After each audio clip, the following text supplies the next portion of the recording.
Holy shit, we are back. What's going on? It's the MMA Podcast, episode 72, January 6th or 7th, depending where you are in this great country of ours. We got a lot to talk about. It's been a while since we've done an episode. We had UFC 168, one of the best cards of the year. We had those two giant fights in Rousey Tate 2 and Weidman Silva 2. We will talk about those. We'll talk about UFC Singapore real quick. We'll talk about 2013, the end of the year, what our card, KO, sub fight, and fighter were.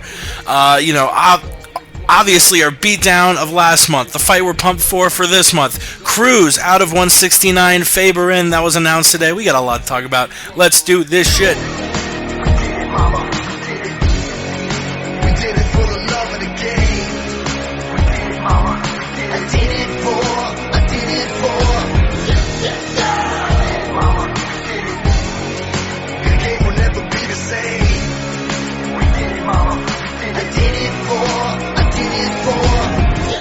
You're listening to the MMA Podcast!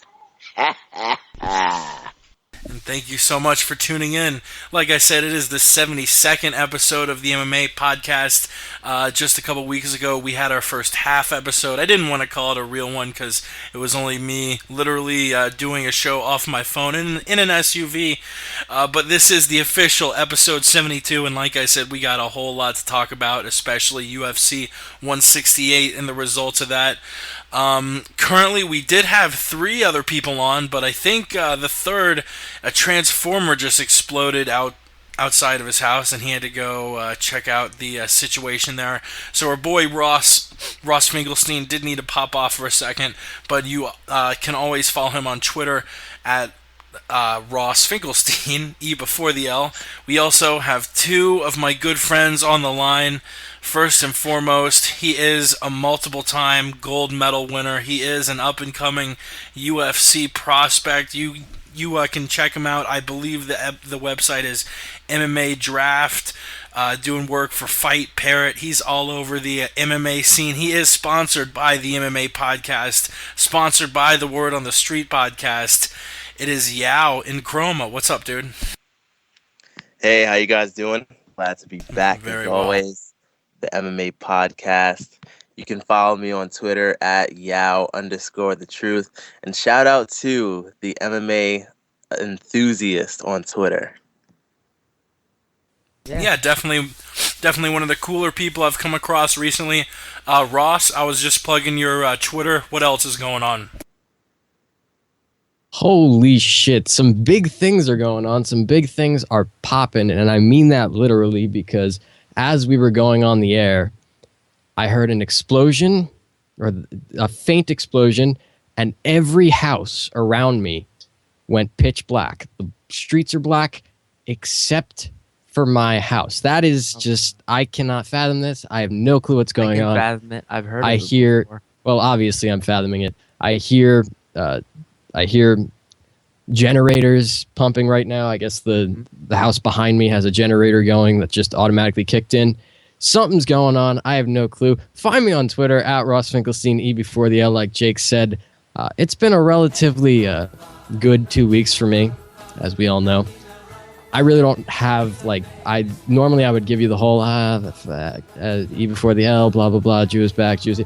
But my mind's just in 12 places right now, so... Yeah, MMA Podcast. Check him out. Hell yeah. Thank you for being on, Ross. And like I do on many shows, I save the best for last. He is the word on the street. He doesn't need any more introduction. Ramses, what the fuck is up? Cock sucker. I'll keep it short. Follow me on Twitter, The Aunt Jimmy Show. Now, Ross, I've heard of your situation before. You're being set up, man. If you've ever seen the classic episode, The Monsters, it's the Twilight Zone episode. It's classic. It's called The Monsters Are Due on Maple Street. The exact same thing happens in a neighborhood. The power all goes out except for one house. And so that family in that house gets targeted. They think it's a UFO invasion, an alien invasion, and they end up killing the people and taking over their house. So hats off to Ross. And second thing, the MMA podcast. Jake, dude, your first podcast of the year. You've been missing for at least over a month. It's your first show this year. How do you Coming feel? back strong. Can you kind of give us an update a little bit? Like, what's going on here? You're in Colorado, where they have just legalized marijuana, coincidentally, and then you drop off the face of the earth, too busy to do a podcast. What's going on? Is it legit? Can you buy it at the store now? Have you done it? Like, for anybody that, like, just barely, because they're not reporting it on the mainstream news, like, it's actually going down. What's the word on the street of Colorado? Yeah, I'll get to Colorado's recent stuff and then what's been going on with my tech issues. But yeah, Colorado on January 1st was the first state in the U.S. to fully legalize weed. One of the first places in the whole world just to you know, open up with full sales as long as you're 21. The first day, from what I heard, you know, I was on the Denver Reddit, and as far as Colorado goes, Colorado is actually a relatively small state. I mean, they have Denver, which is big, Colorado Springs, which has banned it because that's a very red city. But you know, all of the rest of the towns, you know, you have Fort Collins, which is a military base. All the rest of the towns are really small. There's maybe, like, you know, one big grocery store and one pot shop per town. So I don't really know as far as the other cities around Denver, but in Denver I think 12 shops opened and there were lines that went on for 3 or 4 hours. It was really, really crazy. I was actually, the point I was getting to was I follow the Denver Reddit, and people were saying, oh, the line here is 4 hours, oh, the line here is 5 hours, and lots of places, you know, people are standing outside in the fucking snow waiting 4 hours for, you know, some pot. But I waited until the third day. I actually went by a place the second day, and the line was still like 2 hours. I went by the third day. It had gotten a lot better. I only needed to wait about 15 minutes. I didn't get much. I got, you know, what was about, you know, $30 or $40 worth. A ton of taxes. I mean, that's the big thing people are talking about now. You know, a lot of the taste. A lot of the quantity has disappeared, and a lot of places are selling out, like, totally, which, you know, sort of like a PS4. You know, you stock a shitload and get ready for a crazy rush, and by a few days you're just all out and you gotta wait for the next shipment to roll in. But other than the long lines going down, which they probably will, because we actually had a lot of people visiting from out of state. Like, I had noticed a significant amount more traffic, more people at the grocery store. There were just more people everywhere. Every parking lot I went to was pretty much full. I mean, there were just a ton of people here for the January 1st passing of the law. You know, they wanted to be a part of it. And apparently we had thousands and thousands of people here visiting from out of state. But the main thing they're looking at now is the taxes on it are so high that a lot of people are saying, well, I'm just going to go back to my black market source where I used to get weed, because, you know, it's probably like 30 or 40% of just tax. So they got to realize they got to turn down the taxes a little bit. But no, you know, I appreciate the honest definitely a response, fan. man. It's quality. No, definitely. Yeah, and I know our friend Ross Finkelstein has limited time, so thank you for entertaining that. I just had to know Ross, but yeah. And thanks, really Jake. quickly, the tech issue, which I've talked to a lot of people about, I'll make that a little bit more concise than the whole pot talk. But no, you know, if you listen to any of the most recent episodes, including episode 71.5, like I said, I did off my phone in a car. My laptop has just been broken as fuck. The last couple months, it was overheating. It was an HP. Never buy an HP laptop. and it was just getting to the point where just slowly and slowly it was getting less and less usable, and then I just couldn't do any shows off of them. So Ross, I want to give you a shout out. Thank you so much for producing shows while I couldn't. And you did a bunch of them. Like, I did a lot of shows off my phone, and it felt really Same weird. here. But yeah, thank you, Ross. And then I got an Ultrabook because I'm apparently retarded, and I tried to set stuff up on that, and it just wasn't working. So finally, I got me a little Lenovo desktop. It's got 8 gigs of RAM or something for all you tech people there. It is a powerful little setup. So I put everything on it today during the national championship game, and everything seems to be working. So I'm back in business. Hell yeah! But yeah, let's let's move the fuck on. We are 11 minutes in. Let's get into the first thing. Obviously, UFC 168. I did want to try and breeze through both of these cards, so I just picked out 4 fights. The first one was on the prelims, Uriah Hall taking on Chris Lieben, and it was a loser leave town match. Uriah Hall, a really funny quote on Reddit, which I don't remember it word for word, but Uriah Hall, someone said, is like a video game character with all his stats maxed out to 100. Just the person playing him doesn't know exactly how to use him yet. He has so much skill, and we really watched him throw the kitchen sink at Chris Lieben, who quit after the first round, giving Hall the round 1 TKO victory. And a lot of people think a lot of success is in this young man from Queens' future. What did you all think? Ross, I'll start off. Uriah Hall and Chris Lieben, what were your impressions of that fight? I did not want this fight to go down. I thought this was a criminal matchup. I think Joe Silva is a genius. I thought this was the most retarded thing ever. Chris Lieben should not have been in the octagon on December 28th. Chris Lieben should not have been in the octagon on July 6th. Chris Lieben should have stopped being in the octagon after he lost to Derek Brunson. He has taken too many shots over his entire career. He's taken too much punishment.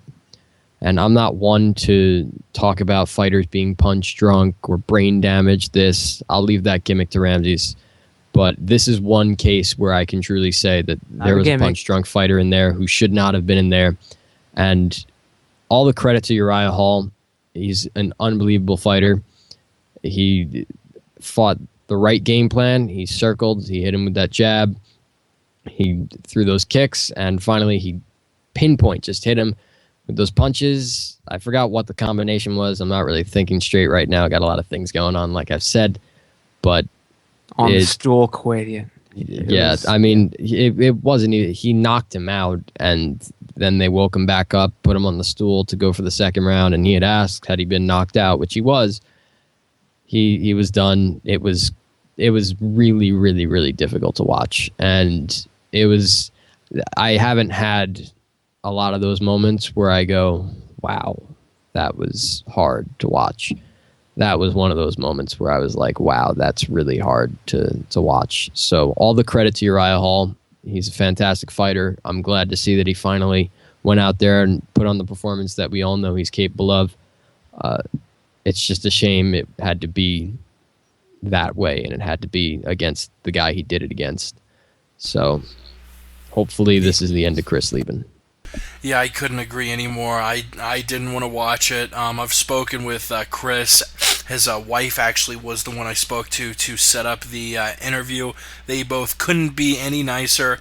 So, yeah, everything you just said, I agree with 1,000%. Ramses, what did you think about the fight? Shit, man. He fucking signed the dotted line. It was like,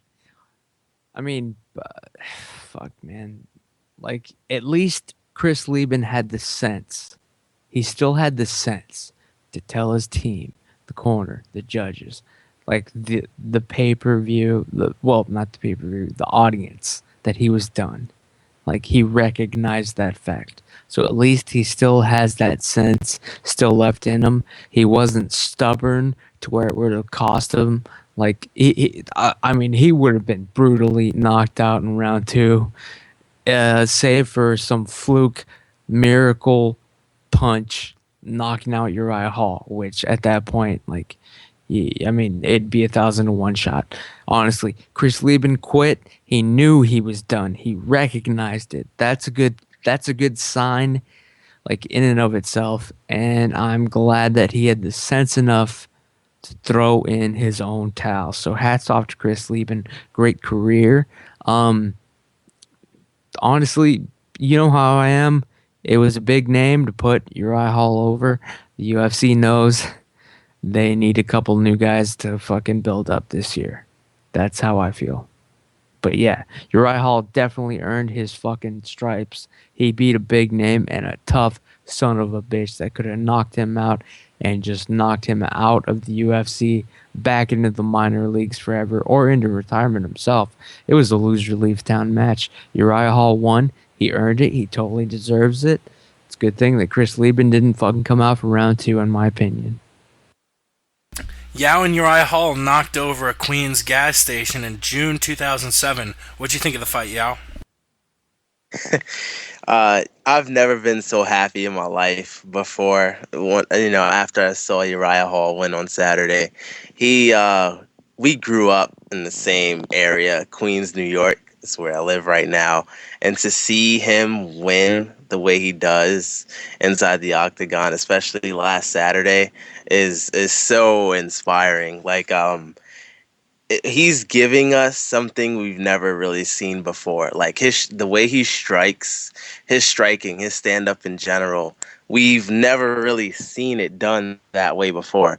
And that's impressive. I mean, that's one thing guys strive to do, to be different, to be unique, to have their own style. And that's what he has. And, I mean, he didn't even really let Chris even touch him. I mean, he even has a very good defense, and that's something that a lot of fighters don't have. So he has a good defense, and he has a very exceptional offense. So that makes for a very tough fighter, which Chris Lieben is himself. Chris is a tough opponent for anybody, and Uriah just totally outclassed him. I mean, you saw 2 different levels of mixed martial arts clash, and Uriah Hall came out on top. Yeah, he certainly did. Chris didn't want to come out for the second round, and for good reason. Let's briskly move forward to Travis Brown versus Josh Barnett. Brown, when I first saw it, I didn't know if they were legal or not, but on watching the replay, obviously just landed some heavy elbows once Josh tried to clinch him up against the cage. I thought this was going to be a closer fight. I actually thought Josh was going to win a close fight, but Brown just went out there and stomped him. Brown is the new big name and heavyweight contenders in the UFC. We'll start off with you this time around. Your boy Travis Brown. What do you think about him beating Josh, and B, his hunt for the title? It's looking like he'll probably get a title shot now in 2014. Well, Travis Brown is no boy to me, but it's your boy. He is very good, and I acknowledge that. Travis Brown is good, but I don't think he's good enough. And I say that because I don't think he wins his next fight, whoever it may be. I think he'll probably fight Junior Dos Santos and get knocked out. But, hey, look, that was a great way to end the fight. I mean, he obviously knows. I mean, if you're gonna fight Travis Brown, you know not to try to double leg him against the cage, because you know what he's gonna do now. I think we'll see a lot more fighters use that technique. The elbows to the side of the head and like ear area. But hey, it worked for Travis Brown. It's a very good tactic. You don't really see it coming. You can't see it coming. And congrats to him, I guess. Word up. Ramses, what did you think about Travis Brown versus Josh Barnett? Keep it short. If I were fucking Dana White and Zuffa, I'd be feeling real bad about how much I paid Josh Barnett to fucking fight. Because this knockout was, let's be honest, it was embarrassing. It was a heavyweight fight. Like, no defense for a guy elbowing you in the side of the head. Like, after he's a vet. I don't know what happened with this fight, man. But Barnett, man, if you're just coming into the UFC for a paycheck, just like telling yourself it's a fuck you to the UFC, like, it's time to re-examine yourself. Take another look in the mirror, man. What the fuck, man? You got knocked out by something that was easily defensible. You could have pulled out at any time, shot for something. I mean, like, honestly, it was an embarrassing knockout. That's all I have to say. Word up. Well, I'm glad you weren't making crazy claims about Josh putting Travis over or anything like that. Let's move on to the co-main event. Ronda Rousey taking on Miesha Tate, the rematch from March 2012, I believe, where the two women fought in Strikeforce. Ronda took Miesha's... Oh, wait. Wow. I made a mental note that I was going to move on, and I pulled a Ramses. I skipped the intelligent you, Ross Finkelstein. I'm so sorry. What did you think of Brown versus Josh Barnett? People just disrespect me. No one respects me. I get no respect. Left and right. It's normal. Left and height. Just He's normal. disrespect all over. Is not normal. It's not good. I bet. Bullshit. What I think of this fight? I thought Josh Barnett was going to run through Travis Brown. Boy, was I wrong. Those fucking elbows, man. I don't know if they're dirty. I don't know if they're not dirty. I don't know if it's a genius technique. I don't know if it's technically a 12-6 elbow just kind of turned. It's weird. I think it's one of those things where when you're, sorry to interrupt, Ross, but it's one of those things where when you're sparring with someone, like, they can't do that to you in a sparring or practicing a match. Like, it's one of those things you can't train for. Sorry. Can I finish now? Just for the people not listening, off the air, Ramses has interrupted me about 25 times tonight. So just saying. I think the 12-6 rule is stupid in the first place. So I have no problem with the elbows. Anyway, Travis Brown is a monster, and he was on the brink of defeat against Overeem. I thought that fight could have been stopped, yet it wasn't. He came back and he knocked out Overeem. He comes out again, gets his third knockout in 2013, goes 3-0 with victories over Gonzaga, Overeem, and Josh Barnett. To me, he is more of a number one contender than Fabricio Verdum is. Verdum beating Roy Nelson, Mike Russo, and Big Nog is not as impressive as beating Gonzaga, Overeem, and Barnett, in my opinion. I think that's a much more impressive resume. And the way he's done it, knocking all three guys out in the first round, that to me makes him the true number one contender. That being said, we're going to see him fight Fabricio Verdum next. I love that fight. I think Travis Brown beats Fabricio Verdum. I have a hard time seeing Fabricio Verdum trying to get this fight to the ground without getting hit with those elbows. And once he gets hit with those elbows, Fabricio Verdum's chin is not exactly iron. And if those elbows will knock out Barnett and Gonzaga and just do all sorts of shit, it's going to knock out Fabricio Verdum. So props to Travis Brown. Word, and our boy Chris Lowe tweets in saying, word on the street is Verdum Brown for the number one contender spot. And Ross, Yao, or Ramses, if I ever skip you, just speak up and let me know. Although Yao won't be speaking up during Weidman Silva too, because he's a coward and doesn't want to talk about Pussy. it. All right, we will move on to the co-main event. Like I said, Ronda Rousey and Miesha Tate 2. They fought March 2012 for the Strikeforce belt. Ronda took it from her, has not lost since, had not gone past the first round still, had won all her fights by armbar. Miesha Tate, on the other hand, was 1-1 since losing to Rousey, beating Kedzie back in Strikeforce, and in her most recent fight, losing a fight to Kat Zingano. But after Zingano was hurt, then I was reading this random message. What does "this kid is like the spider in Goodfellas" mean? Ramsey, you haven't seen Goodfellas? That threw me off so hard. Sorry. This kid is like the spider in Goodfellas. What? Well, just some for anybody. So confused. Yeah, for any listeners, we're able to chat. Anybody co-hosting the show, we're able to like chat with each other behind the scenes as the show is going on. Skype chat. Usually I'll look at the Skype chat and see crazy stuff and just keep on talking, but this threw me off so hard because it was so random. This kid is like the spider in Goodfellas. Yeah, there's a scene in Goodfellas with Spider, who is Christopher Moltisanti from the show Sopranos, but this was before the Sopranos. Obviously, look, watch the movie Goodfellas. There's a scene where Joe Pesci shoots Spider in the foot, and I'm just saying, that's all I'm saying. It was behind the scenes. So who is like Spider? Me? No, Ross, man. Oh. Okay. No, he was trying to say like, oh man, this asshole's interrupting me every time I try to talk. But let me tell you what, Ross, and I hope you're listening, Spider.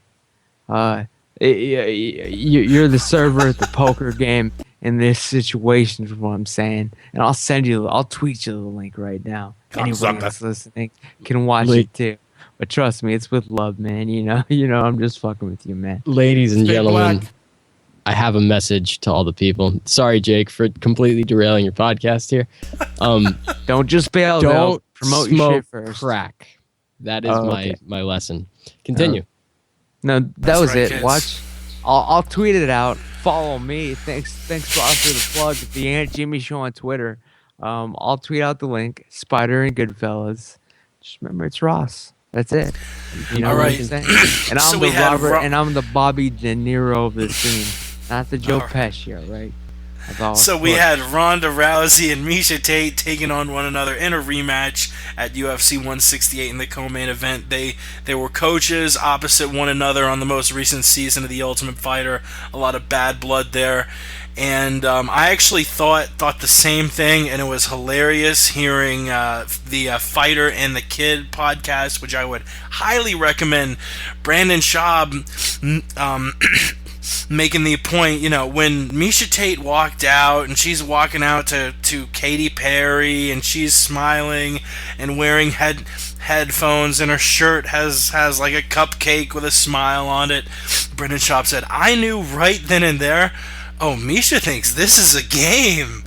And when you are fighting Ronda Rousey, it is not a game, and we saw that in what actually was the most entertaining of all of Ronda's fights so far. It actually went to a third round. Ronda had never seen the second or third round in any of her previous fights. She still won the fight by armbar submission, but it lasted a lot longer than she had ever gone.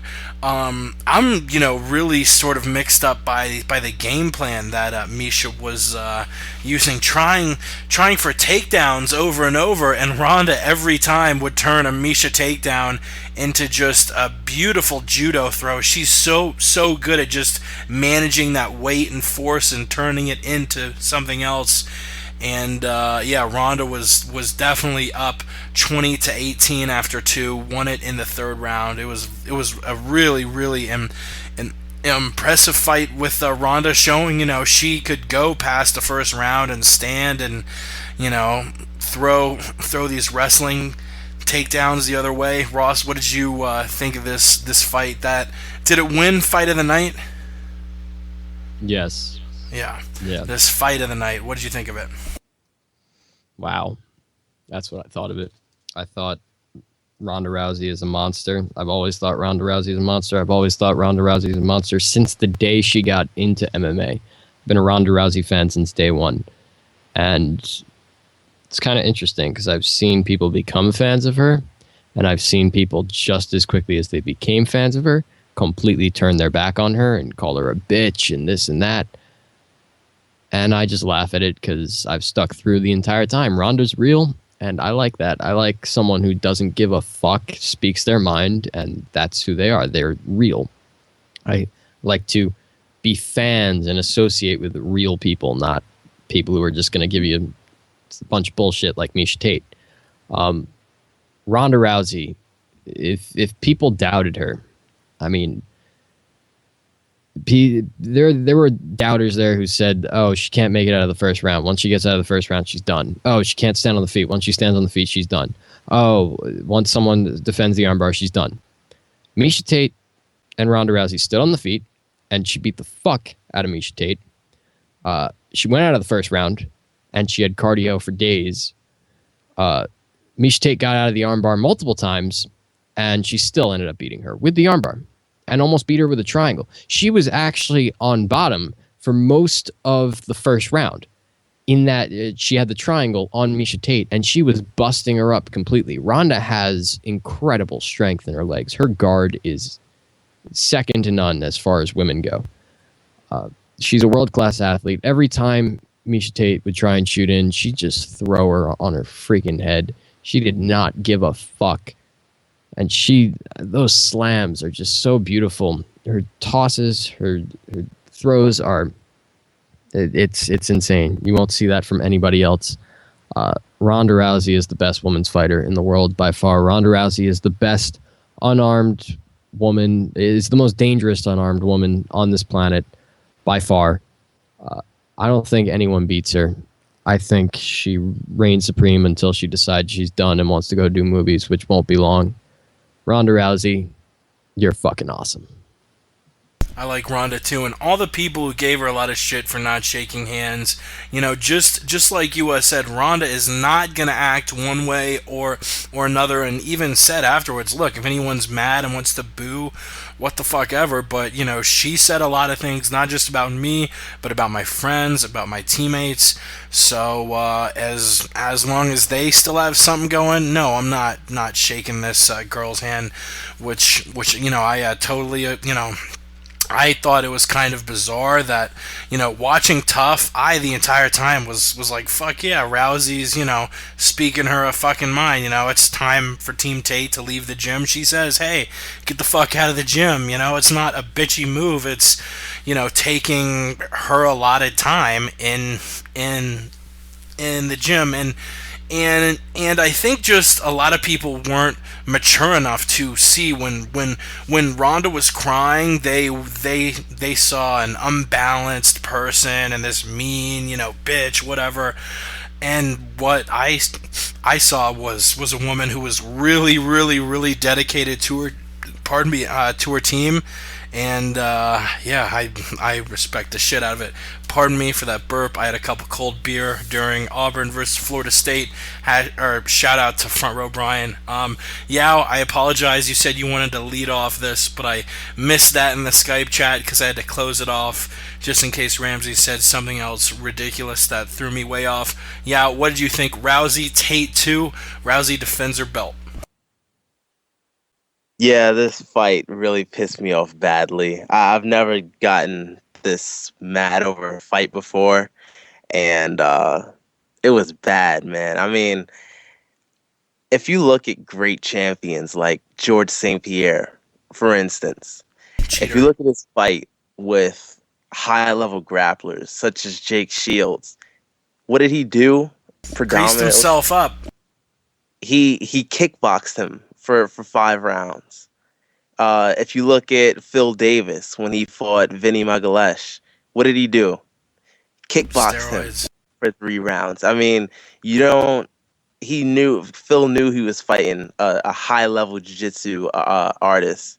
So why is he going to try to take him down and grapple with him? No, you're going to stand. You're going to make sure throughout your whole training camp that your kickboxing and your movement and your takedown defense is on point, and then you go in there and you kickbox them. So I don't understand why Miesha Tate chose to try to clinch with Ronda and try to take her down. And then even post fight, she's like, "Oh, I didn't want to just stay away from grappling and fight scared." No, it's not about being scared. We all know you're not scared to grapple with Ronda, but you can at least keep the fight standing and fight smart.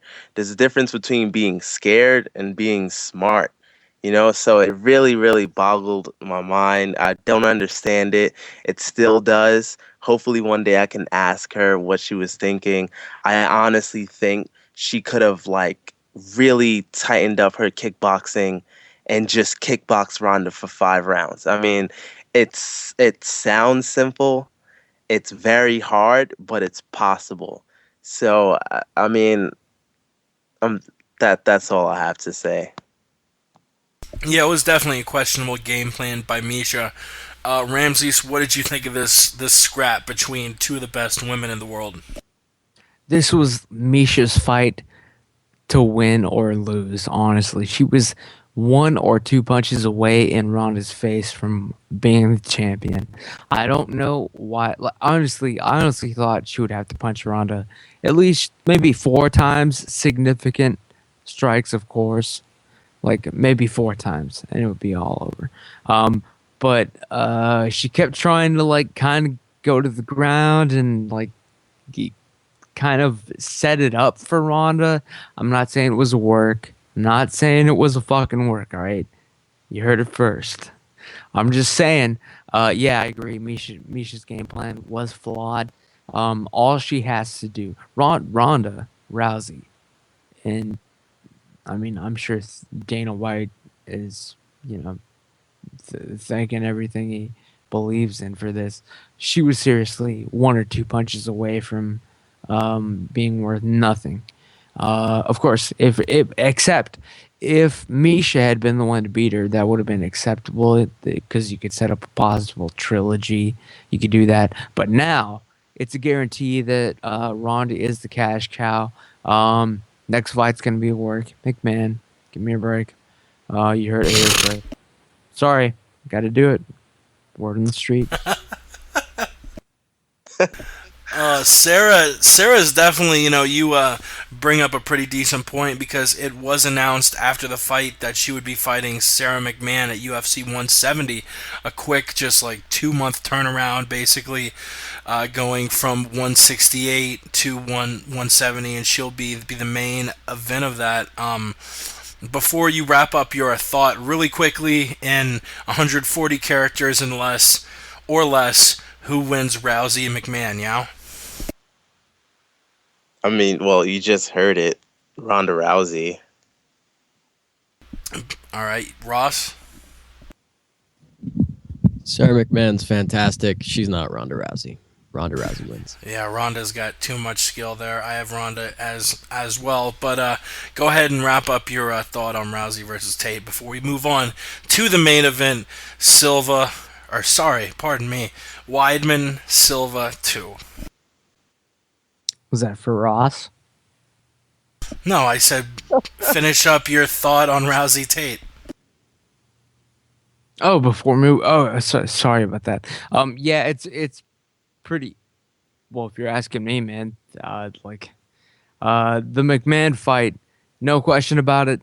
Ronda's gonna win, no doubt. The Miesha Tate fight, that was the one person, the one woman that had the chance of it was a straight shoot fight. If Miesha had won, sets up trilogy, big money fight, whatever. Dana didn't care. It didn't matter on that one. It was a straight shoot fight. That was why it was so exciting. That was why it was fight of the night, people. Lesson to be learned to all you promoters out there. All right, straight up shoot fight of the night. Put it together. Let's do. Asking Ramses a question is a lot like asking a fighter a question after a fight. You'll think about it and be like, all right, I want to ask him about this. and you ask him about this, and within 2 seconds, it's just off the rails. But Ramsey, that's what I love about you. God damn it! Let's move on to the main event. Weidman Silva 2. Einstein did not answer in tweet format. Go on. That's right. But he would have if he was alive today. All right, we got Weidman Silva 2, the most anticipated fight in UFC history. Back in July at UFC 162, Chris Weidman shocked the world and knocked out Anderson Silva. Anderson Silva was granted an immediate rematch and got it December 28th in the MGM Grand Garden Arena. And I was trying to explain it to a friend who doesn't really follow UFC and MMA much, and the only real thing I could say was it was the most anticipated fight in history, and it ended more gruesomely and horribly than any UFC fight I've ever seen, and I've seen probably over 1,000. And just the stage was set, and luckily Chris spent a good amount of the first and second round showing he was the better fighter. He had tremendous ground and pound during the first round, was doing really well standing up both rounds, so luckily he got enough time in to show he was the better fighter. But in the second round, Silva throws a leg kick, Chris checks it perfectly. Silva breaks his leg in a just really gruesome style. You can watch his leg bend up as he kicks Chris's knee.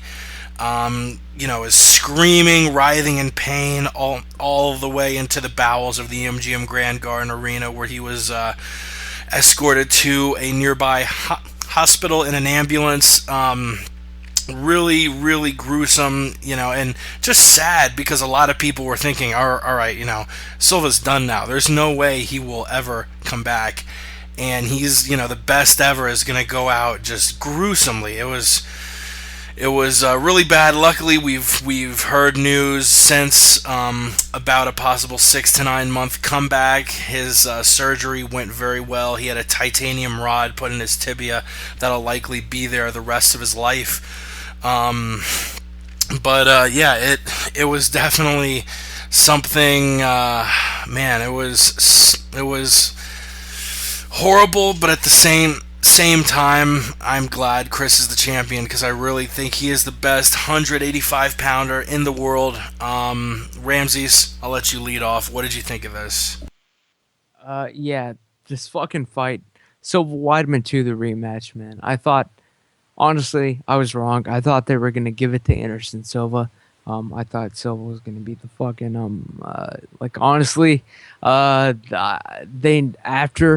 GSP retired, I thought for sure, they were going to fucking throw as much money as they needed to make sure that Anderson Silva was a pay-per-view draw. But unfortunately, sorry, Ross, man, but unfortunately, we'll never know what the true game plan was since a fucking fluke happened, man. Oof. A fluke. I know. The destruction. Everybody's gonna claim the destruction, that it was planned. Yeah, but you don't plan on someone kicking you and breaking their fucking shin in half, Corey Hill style.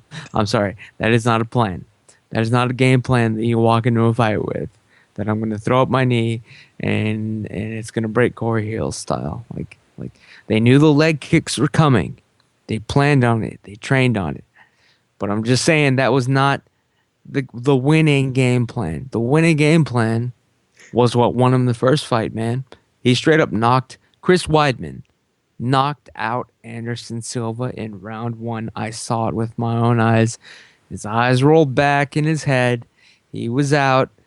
He did defend himself, make it through the round. The fact that he was able to do that is honestly a little suspicious to me, Ross. I gotta say, man. Ross, jump in. Defend your boy, Ross. Jump in. Just fuck you, Ramses. That's all I'll say for now. Go ahead. No, I'm saying Ross. Chris Weidman beat him in at least 4 different ways in both fights. I'm just saying, it's like a lot of people are, no matter what happened, even if like, well, shit, every possibility happened, and people are still, no matter what, they're going to question the fact that Anderson Silva was ever beaten. But I'm telling you, Chris Weidman knocked him out twice. He knocked him out in the second fight, round 1. We all saw it. I don't know how he fucking survived. Is Chris Weidman just that nice of a guy that he didn't fucking follow up? Did he just not want to fucking sacrifice anymore? Did he not want to punch himself out, get triangled? Well, I'd like to hear the opinion. Like, why, after knocking him out in round 1 clearly, I saw it, man. Why didn't Chris Weidman finish him? That's what I want to know. Right. Yao will not be saying anything on this topic, so Ross, please answer to all those. No, you won't. Please respond to all of those accusations, all of those. No, just remarks, why didn't Chris comments. Weidman knock him out in round 1? Why? Why do you smoke weed? Why is the sky blue? Why is the sun? Why is the sun in our lives every single day? And these are just stupid questions. The fact of the matter is, I'm not going to answer those questions. I'm just going to talk about the fight, because in talking about the fight, I will answer many questions. And that's exactly what Chris Weidman did on Saturday, December 28th. He answered many questions. And sure, there are many questions that are left over from a lot of stupid people. But at the end of the day, Chris Weidman has defeated Anderson Silva twice in a calendar year and finished him, regardless of how you see this fight going, finished him twice. When we had a post-fight podcast after the July 6th fight at UFC 162, I was very amped up. I'm very amped up tonight. A lot of different reasons. Not so much because we're talking works or anything. There's just a lot going on right now in my life. But let me take you back. I'm looking at my Facebook account right now. June 11th, 2011, I posted a status that said, Chris Weidman wins again, future of middleweight. Here we are in 2013. Chris Weidman is not just the future of middleweight, he is the present of middleweight. He is the middleweight champion. He is the undisputed middleweight champion. There is absolutely no way you can say Chris Weidman does not deserve to be the UFC champion. He's beaten Anderson Silva twice now, decisively. In that first fight, he knocked out Anderson Silva, out cold. That's a decisive win. In this second fight, he knocked out Anderson Silva in the first round. Anderson Silva managed to recover because he was holding on to Chris, and Chris was holding on to him. And Chris didn't realize that he was knocked out. Chris was hitting him with hard shots. His eyes were still rolling around back in his head. And eventually he was able to recover and lock him up and lock him in his guard. And credit to Anderson Silva for being able to survive and do that. I give him all the credit in the world. And I'm not an Anderson Silva hater by any means. I'll say a lot of things as far as jokingly and leading up to fights when he's fighting Chael Sonnen or Chris Weidman. But when he's not fighting Chael or Chris, I really have nothing bad about him. As a matter of fact, I generally root for Anderson Silva when he's not fighting those guys.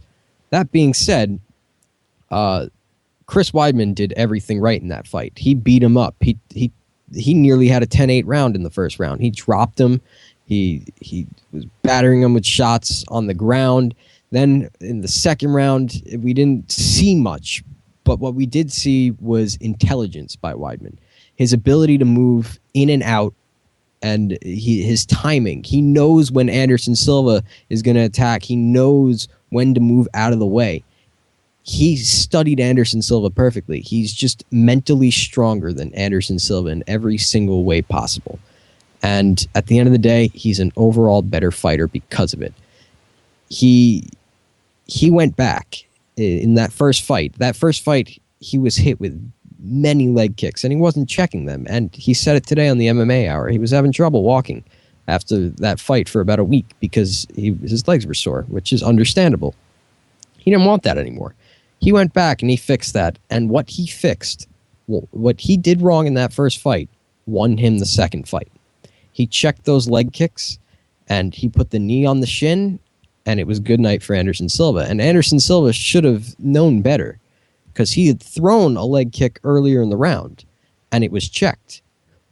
But Anderson Silva, being stubborn and not respecting Chris, thought, okay, I'm just going to do it again because I'm going to hurt him. I'm going to hit him with these leg kicks. I got him in the first fight. I'll do it in the second one. Well, Chris fixed what he did wrong, and it won in the second fight. He checked that leg kick again, right on the knee, and Anderson Silva's tibia, his fibula, blah, blah, blah, whatever the bones are in the leg, just cracked right in half. And everyone went, it's disgusting. And it's gross. It was not pleasant, and I never want to see that happen to anybody inside the octagon unless your name's Adrian Broner, even though he's not a mixed martial artist. But that's besides the point. Shout out to Yao. You never want to see that happen, but it did happen. And instead of saying it was a fluke or that it was a freak accident, we can't say that. Sure, it was a gruesome injury, but it was no freak accident. And it sounds bad because to see that in the octagon, it brings a dark cloud over the UFC and over MMA. But it's the honest truth. It was no freak accident. Anderson Silva put everything behind a kick. Chris Weidman checked it right on the knee, just like he was supposed to.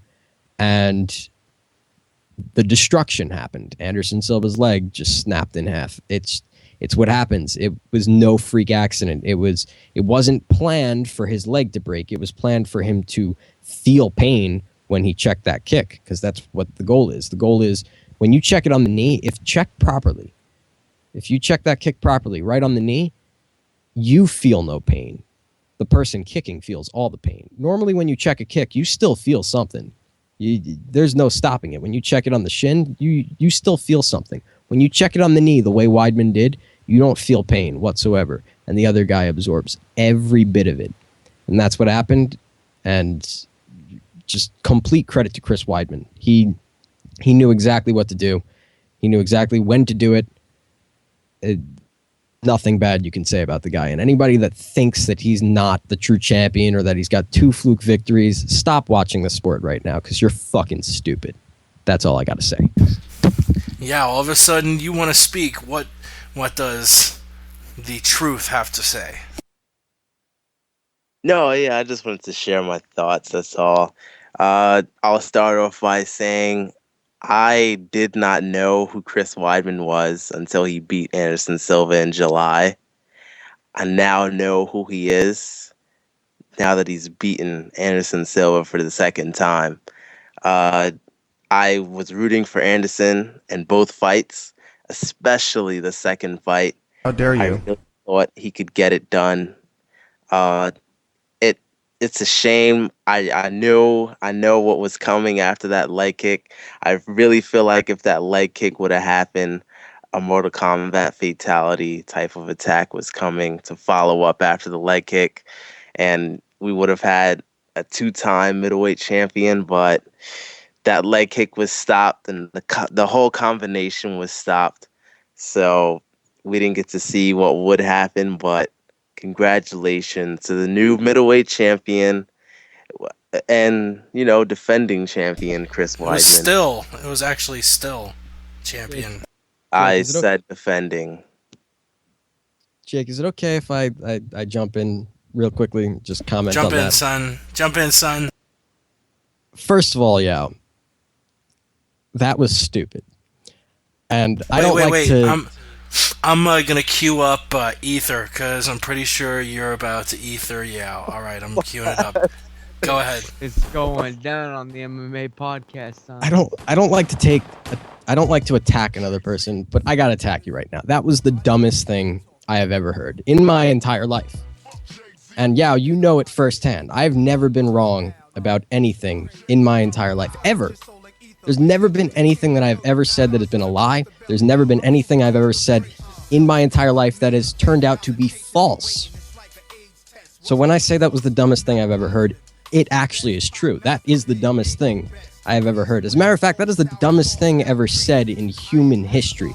You see, to say that Anderson Silva had a Mortal Kombat finish coming, it's like saying if Chuck Liddell wasn't knocked out by Rashad Evans, he was going to beat the fuck out of him. Or it's like saying if I don't even know what examples to give. That's how stupid this is. Any fight in history, when a guy gets knocked out, it's like saying, well, if he didn't get knocked out, he had this coming.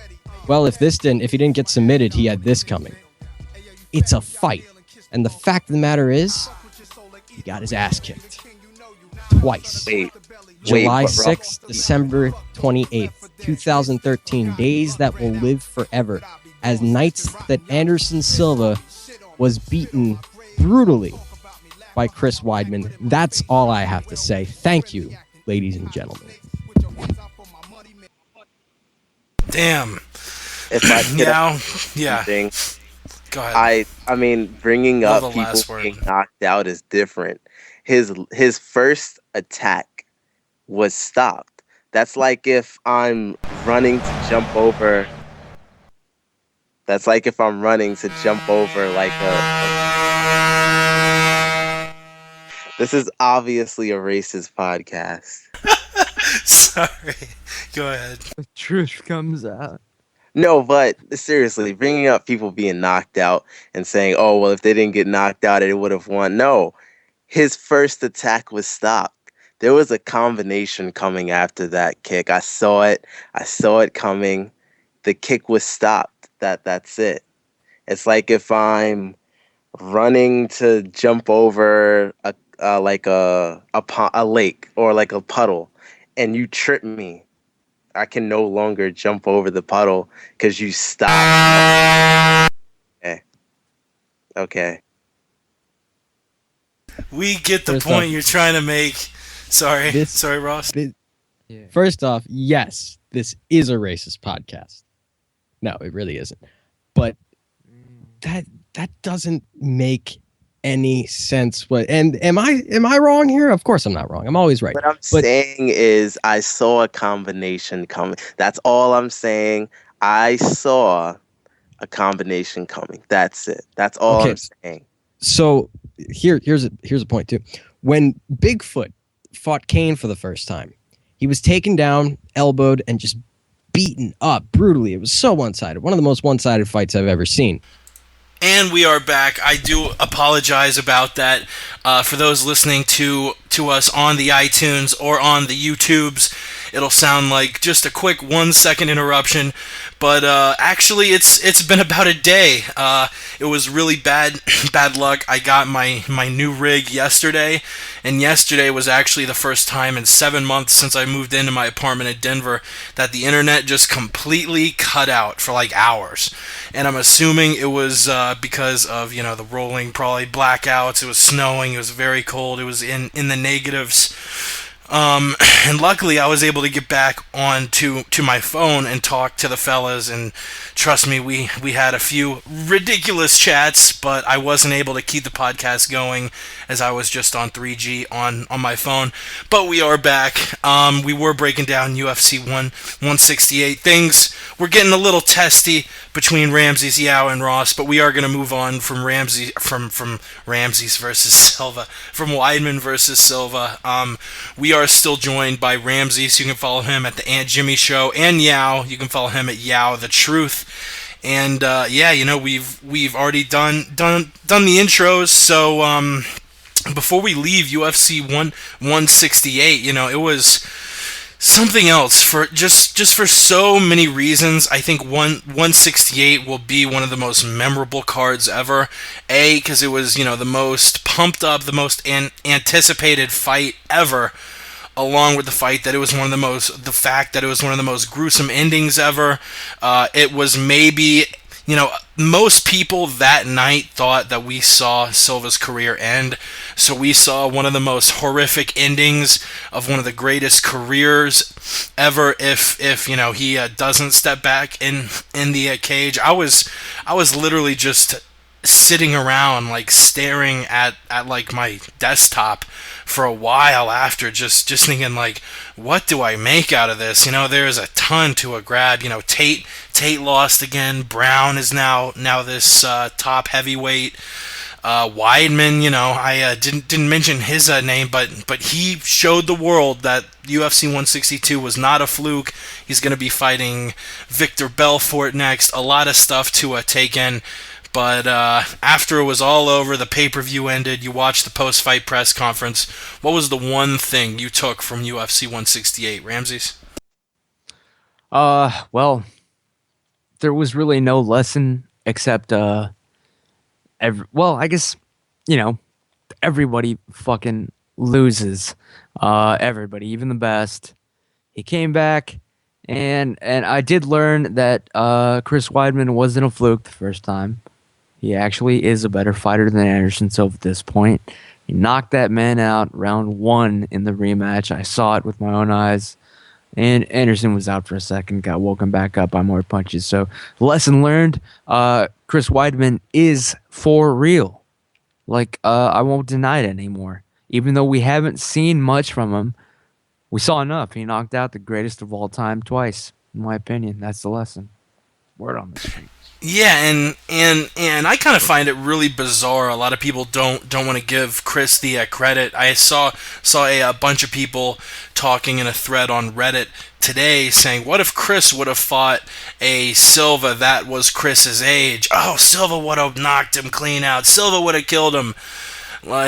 I have never thought of a championship match where someone takes the belt like Jones versus Hua.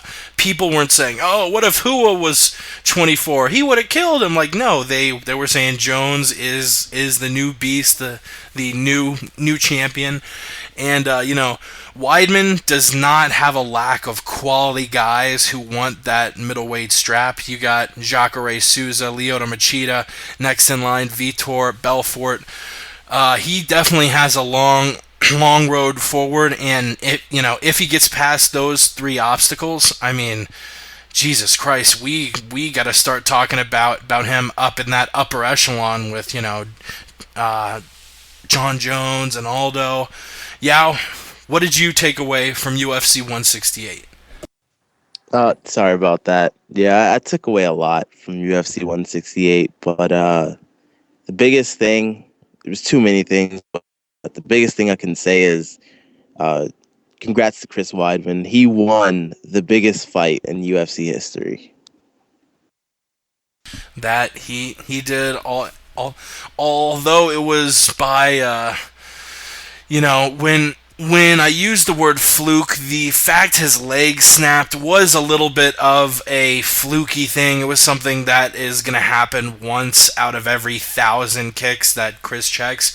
But, Chris was really using the strategy. The one thing he sort of was failing to do during the first fight were checking the leg kicks. And he went out and checked a kick. And we all know what happened after that. We are going to move on to UFC Singapore real quick, just really briefly touch on the 2 fights there. But first, we got to get to an Anderson Silva themed stat of the day. Stat of the day! Stat of the day! Stat of the day! Stat of the day! Here comes the stat of the day! Anderson Silva left his mark in the UFC with the following records: most title defenses, most finishes, longest win streak, highest significant strike accuracy, most knockdowns, most post-fight award bonuses, and the longest title reign in UFC history at about 2,500 days. Stat of the day! Stat of the day! Stat of the day! Stat of the day! Here comes the stat of the day! And always shout out to the Dan Patrick Show, Jamie Jostin, Patrick Seaton O'Connor for that ditty stat of the day. Let's move it along to UFC Singapore. I sort of want to just talk about it in one bunch. I'm not going to bring up all of the results. If you want to look it up, just Google that shit, son. UFC Fight Night 34. If you're listening to this, you got the damn internet. And I just want to touch on the main event and the co-main event. In the co-main event, you had the UFC debut of Tatsuya Kawajiri, who apparently was going to retire just before he got this offer to join the UFC. He joined, and he was a big favorite over Blackzilian product Sean Soriano. Defeated him via a second-round submission.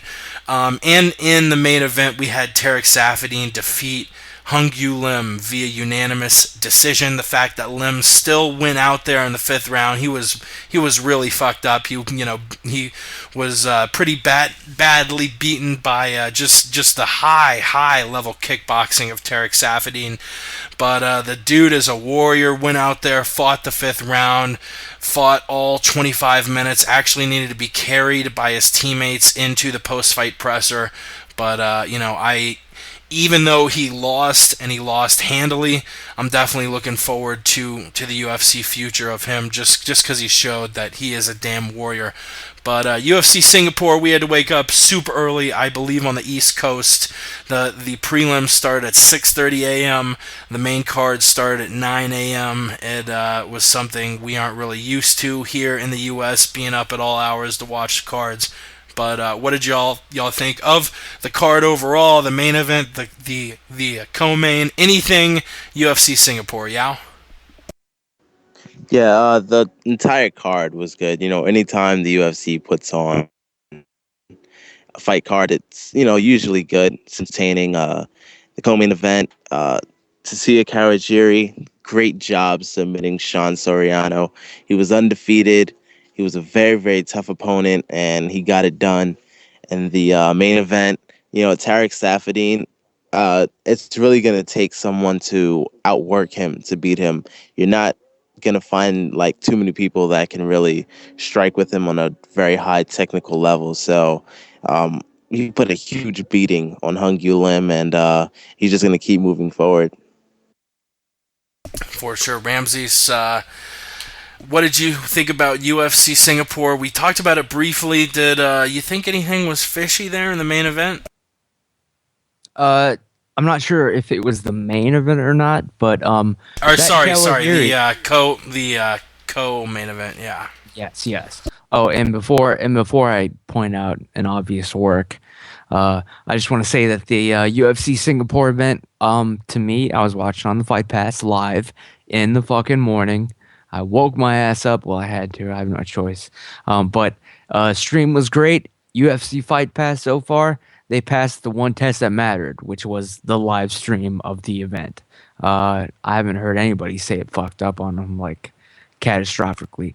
But yeah, the Kawajiri, whatever it was, versus Soriano fight, that was an obvious work. Meaning, I believe it was a fixed fight. This is my opinion only. Does not reflect the opinion of the MMA podcasters, Yeah, the Truth, Ross Finkelstein, anybody else except me. Ramses here. I'm telling you. Kawajiri versus Soriano, obvious work. I don't even know why. I'm sure Kawajiri was probably the better fighter anyway. But Soriano gave up his neck multiple times. He served up the submission on a silver platter numerous times. Kawajiri, of course, wanted to show off in front of the crowd, which he did. Waited till round 2 to finally sink something in, submit him. But yeah, just watch it again, and you'll see. Soriano had a game. He knew he was in it to lose it. He's a company man. Congratulations to both people. The fight was exciting. The first round had a little fake back and forth. It's always nice when they do that. Usually it's just a straight up you got me. But yeah, good work to watch, but good example of work. That's what I thought. Kawajiri, Soriano, Ramses thought it was a work. We will move on. We're going to breeze through. And before we get to the news, like I mentioned, Dominic Cruz out of UFC 169. We were out the first show of the year, which last Monday we were not around. We weren't able to hand out the 2013 end of the year MMA Podcast Awards, so it is about that time to finally hand them out. I'm talking all stalled. There it is. We got the theme show music. Is this really theme show music? I did a Google search for award show theme song. It said it was Boy music. It said it was supposed to be the theme song of the Academy Awards, but Yo, that sounded like some straight Pony Boy music, so we aren't going with any music for this shit. First award, Card of the Year. For me, it's going to UFC 166, which someone on the call actually was at for the main card. Our boy Ramses was there in Houston, Texas to take it all in October 19th at the Toyota Center. And really, I mean, it wasn't just the main card. Every part of the card was awesome. The Facebook prelims, we had Adlan Amagov, just about kill. TJ Waldberger also winning there. The up-and-coming Kyoji Horiguchi and Andre Touchy-Feely. The Fox Sports 1 card, we had winners in Tim Boach, Hector Lombard, Jessica I, and KJ Nunes. All those fights I remember pretty well. And of course the main card, John Dodson and Gabriel Gonzaga winning by first round KO. Gilbert Melendez and Diego Sanchez in one of the best fights of the year. Daniel Cormier just beating the shit out of Roy Nelson for 3 rounds. And Cain Velasquez finishing JDS in the 5th round with just about 2 minutes to go. It was a hell of a card. It was my card of the year. Yao, what was your card of 2013? My card of 2013 has to be UFC in Boston. Shogun versus Sonnen. The entire UFC on Fox card. 7 or 8, I believe it was. But yeah, Son and Shogun. Yeah, the Fox Sports 1 debut. Amazing card from literally from top to bottom. Oh yeah, you're right. That was the first Fox Sports 1 card, also known as UFC Fight Night 26. Shogun versus Sonnen. Travis Brown, Uriah Faber, 2 of the best fighters of the year. Michael Johnson, Michael McDonald, Conor McGregor. There was a ton of talent on UFC Fight Night. Shogun, Sonnen. Ramses, what was your card of the year? You already named it, Jake. And yes, it was my first live UFC event. I did have to sneak out of my brother's bullshit second wedding to be there. He had a wedding the weekend before, the fun one. And then there was the churchy one for the people that disapprove of things like dancing and alcohol. So I snuck out of that shit.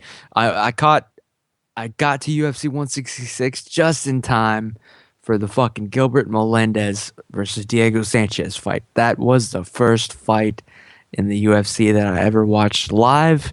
People, if I believed in fate, I would believe in it because that was one of the best fights of all time. And I didn't even know if that was just normal, if I was just like, holy shit, this is badass. Like, I'm finally here. I didn't know. And then even Dana was like, and Rogan, they were like, oh, this is one of the greatest fights of all time. And I was like, all right, I saw something special as Providence, way better than being at my own brother's wedding. You hear that? I know, hopefully he's not listening or ever will. But I'm sorry. But yes, 166, UFC 166 in Houston. Definitely best card of the year, hands down. Word on the street. Hands down, ladies and gentlemen. Yeah, it was actually kind of funny. Your first live event was 166, and my first live event was 167. Shout out to that card, which there were a lot of awesome moments. The Cerrone second round triangle, Woodley and Lawler winning, but seeing my boy Chael go down, and then seeing Johnny Hendricks lose a decision that I thought he had won, that just left me with a horrible taste in my mouth. It's actually really funny. I just clicked over to the Wikipedia for UFC 167, and I'm sure most people who have listened to this have looked at a UFC card on Wikipedia, and it's a table. It shows the winners, and then there is a line where it says DEF period, and then the losers. And the DEF between George St-Pierre and Johnny was changed to DEF question mark. Like, did he really beat Johnny? Which a lot of people would say he wouldn't. Certain crackpots like the Truth would say he would, but that's a whole nother thing. Let's move on to the second award, which is Knockout of the Year. Ramses, I will let you lead it off this time. What was your favorite knockout of 2013? Well, I mean, I hate to give the hack answer.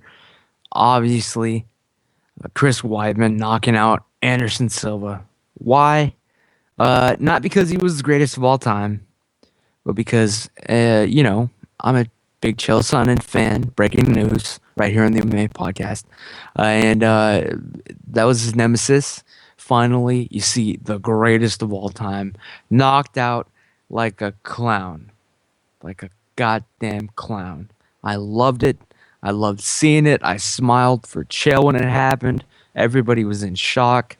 But I mean, it honestly, and like, real reasons too. I mean, like, anybody that saw that knockout happen, like, you got to admit, you were feeling different after that. Whether it was shock, happiness, sadness, what the fuck did I just see? It fucked you up. No other knockout gave me that feeling. So yeah, definitely Chris Weidman, you win that one hands down. You knocked that guy out.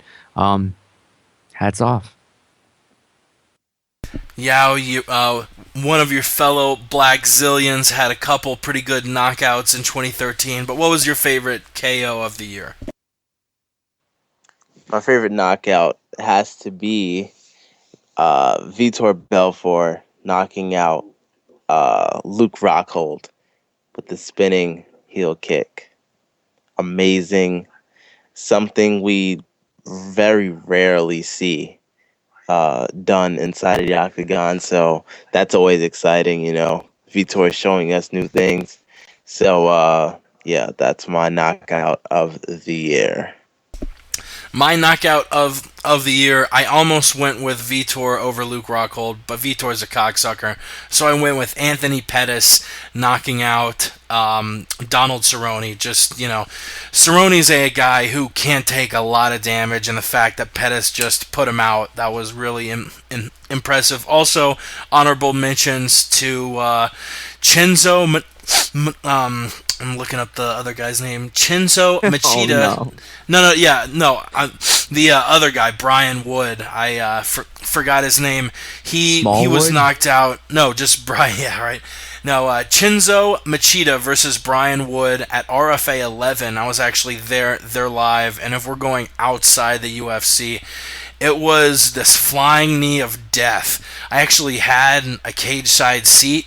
And my whole section, we had to leave our seats for a minute because they had to stretcher him out of the octagon. I mean, it was not good. He broke bones in his jaw and his cheek and in the roof of his mouth. He got kneed so hard that homie had broken bones in the roof of his mouth. Also an honorable mention to Shogun knocking out James Tahuna. Let's move on. Sub of the year 2013. I picked Tony Pettis for my KO of the year, and I'm picking Tony Pettis for my sub of the year. That's slick submission over Bindo. You do not want to fuck with Anthony Pettis' guard. And if he had fought one more time, I probably would have given him my fighter of the year, just because he's got my KO and sub, and he got the belt to boot at UFC 164. But there were just a bunch of guys who fought more, and I had to give the nod to. But it still was an awesome year for Tony Pettis. KO of the year versus Cerrone, sub of the year versus Henderson at UFC 164, where he took the lightweight belt. Yeah, what was your sub of the year? My submission of the year has to be Demetrius Johnson submitting John Moraga. He used what he calls the mousetrap. You go for a Kimura, and then you switch it into an armbar. Beautiful transition. Demetrius Johnson, pound for pound, best in the world. Hell yeah, Ramses. This one's pretty fucking obvious, people. Chael Sonnen submitting Shobum Hua. Honestly, if you turn up the volume really loud, you can hear Chael whispering to him, "You tap motherfucker, or else I'll you just do it." Like honestly, I wish Chael Sonnen had never let go. I know that's a mean thing to say, but that was such a good sub. I wish it could last forever, is what I mean. I wish Chael just held on. I wish he was still holding on right now to a blue, like, blackened corpse. That's how good of a sub it was. I never wanted it to end. He almost ripped that guy's head off. He gave Shogun two choices. You tap, you go to sleep, or I'm gonna rip your fucking head off. God bless him. Chael Sonnen, the greatest fighter of all time. Hell yeah. Also, some honorable mentions for sub of the year. Yeah, you might want to mute up. There we go. Some honorable mentions. Faber subbing out Menjivar off his back. Souza versus Herman. Barao versus McDonald in that title match at UFC on Fuel 7. A few pretty good ones as well. Last one, I'm saving it the best for last. Fighter of the year. Ramses, I will let you lead off. Who was your best fighter of 2013? A lot of guys to choose from, a lot of champions, a lot of title contenders. What do you think? Yeah, you actually left out a submission of the year. Oh wow, yeah, Let me, I skipped one because they're very similar. The fourth topic, thank you, Ramses, is fight of the year. I guess I kind of skimmed over that because the other one was so similar. And fighter of the year, but thank you. Yeah, what was your? This is a very very crucial one. You had a bunch there at the top with Jones versus Gustafsson, Melendez Sanchez, Silva Stan, Hendricks Condit. Hey, a lot of people were talking about Chandler versus Alvarez too. What did you like? Fight of the year. It didn't go the way it was supposed to, but honestly, if we're talking about like hyped up and what I was looking forward to personally the most, I mean, I spent months building up to this fight on my podcast. The Sonnen versus Jones fight. I mean, that was one of the most anticipated fights of my year. Like, I was, holy shit! Like that fight. You guys were all there for the build-up. So that was my fight of the year. A little bit biased, but hell, it was one of the best-selling pay-per-views. Tiny bit. Did wonders. It didn't work out the way it was supposed to. Other than that, of course, Weidman Silva won.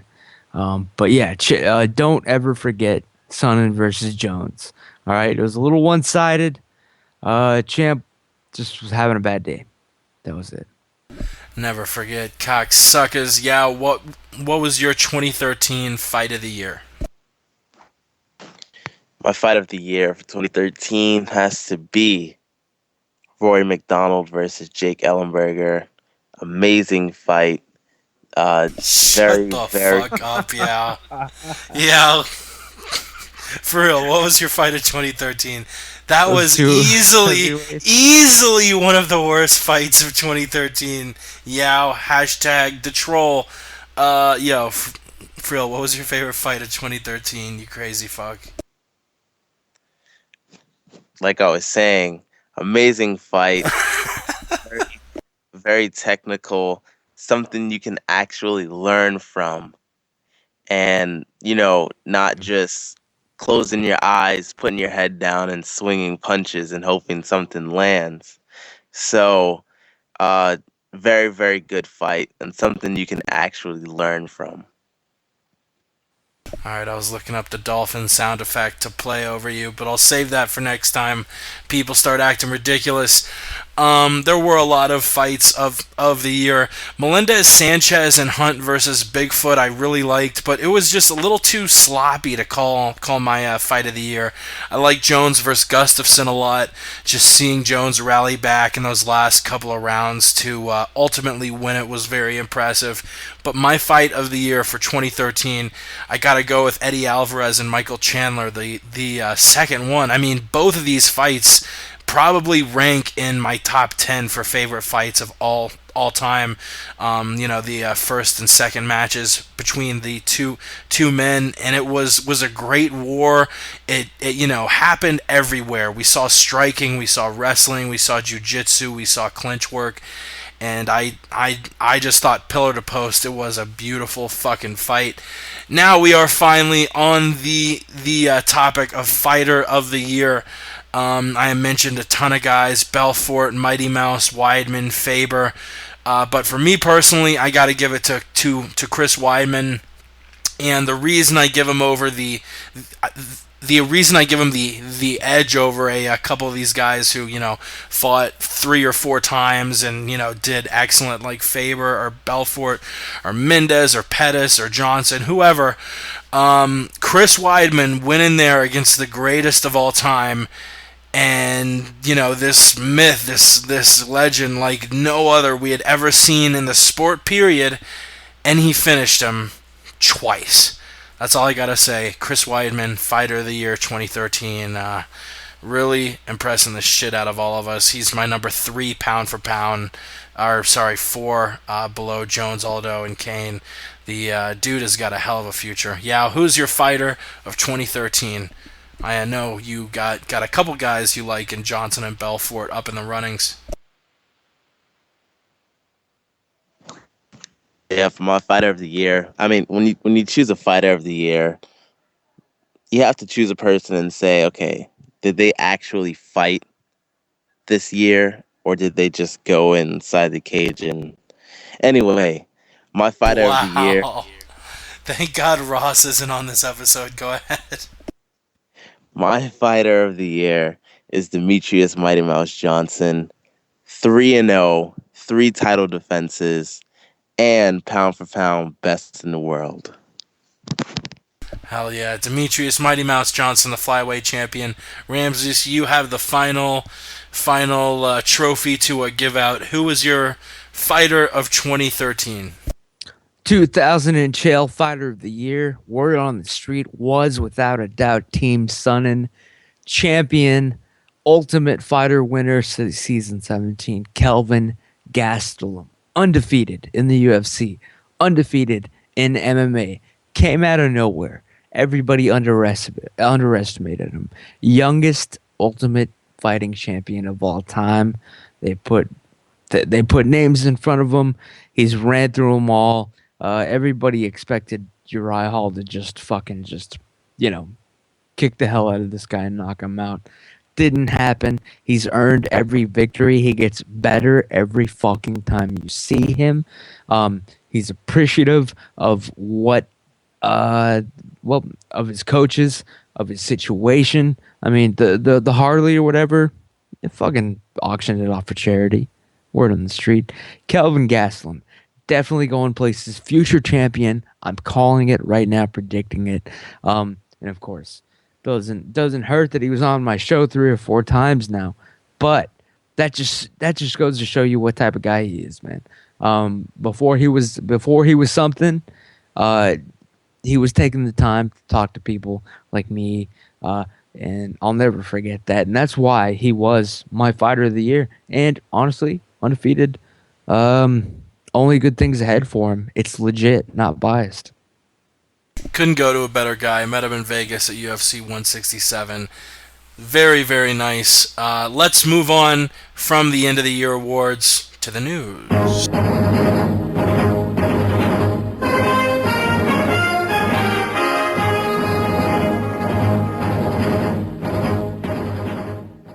And the first bit of news, I will set it up for you like it was set up for a lot of people. It's like 3:30 Eastern time. I'm just, chilling on a Twitter. I had a nice workout, a nice little kale shake action, and all of a sudden, Dana White is going to be on SportsCenter with breaking news in 1 hour. And ESPN kind of hoarded out a little bit, and it was supposed to be at 4:30. They showed college football shit from 4:30 to 4:50, but finally at 4:50, you had a ton of MMA fans tuning into ESPN, and this is what we got. Dana, I understand there will be big changes regarding UFC 169 Super Bowl weekend. What are they? Yeah, it's a long-time bantamweight Dominic Cruz who hasn't fought since October of 2011 because of an ACL tear. Then he hurt it again, and then now he's getting ready for the big fight against interim champion Renan Barão. He got a grade 2 or 3 groin tear, so he's out of the fight again. And, people have been waiting for this to happen. So what we're going to do is this guy's been out for over 2 years. So now Renan Barão will become the bantamweight champion. And Uriah Faber, one of the biggest stars in the UFC, he had 4 straight wins and fought 4 times in 2013, 4 impressive straight wins. And on everybody's list this year for Fighter of the Year, he's going to step in just 3 weeks' notice and take on Renan Barão. Now, as I recall, Faber lost a one-sided unanimous decision, I think, to Renan Barão about a year and a half ago. Why was he the best option to take Cruz's spot? Absolutely, he did. And Renan Barão's been tearing through everybody. This guy hasn't lost a fight in 8 years. And like I just said, Uriah Faber has been on an absolute tear, too. 4 straight wins in 2013 against the absolute best in the world. And not only is he ready for this, the guy, is a stud and stepped up and took the fight on 3.5 weeks' notice. Well, while we've got you on the phone still. And I will save that second half where he talks about Weidman, because we will talk about Weidman versus Belfort in a hot second. Let me turn down the Ustream levels right quick for those listening live. And if you do want to listen live, that's every Monday night. Yeah, so Dominick Cruz is out of UFC 169 again.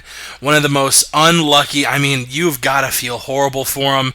First, it all started off with a torn knee that he didn't even do. It was someone training on the same mat, not training with him, was taken down, and they came down on his leg, all because of that one accident. He gets the ACL, the new knee. And it's a cadaver knee. There's 2 types of ACL replacement. You either can get I fucking am too stoned to remember both of them, but I'm pretty sure one is like more natural, and the other one you just get the knee of a dead person and you get it put in your own body. And I assume it's got to have a very high success rate, but unfortunately it didn't work out for Dominick Cruz. I think 6 to 9 months after the surgery, his body was just rejecting it, so he had to get another cadaver knee put in. Really, dude has not fought since October 2011, and you can't really blame him.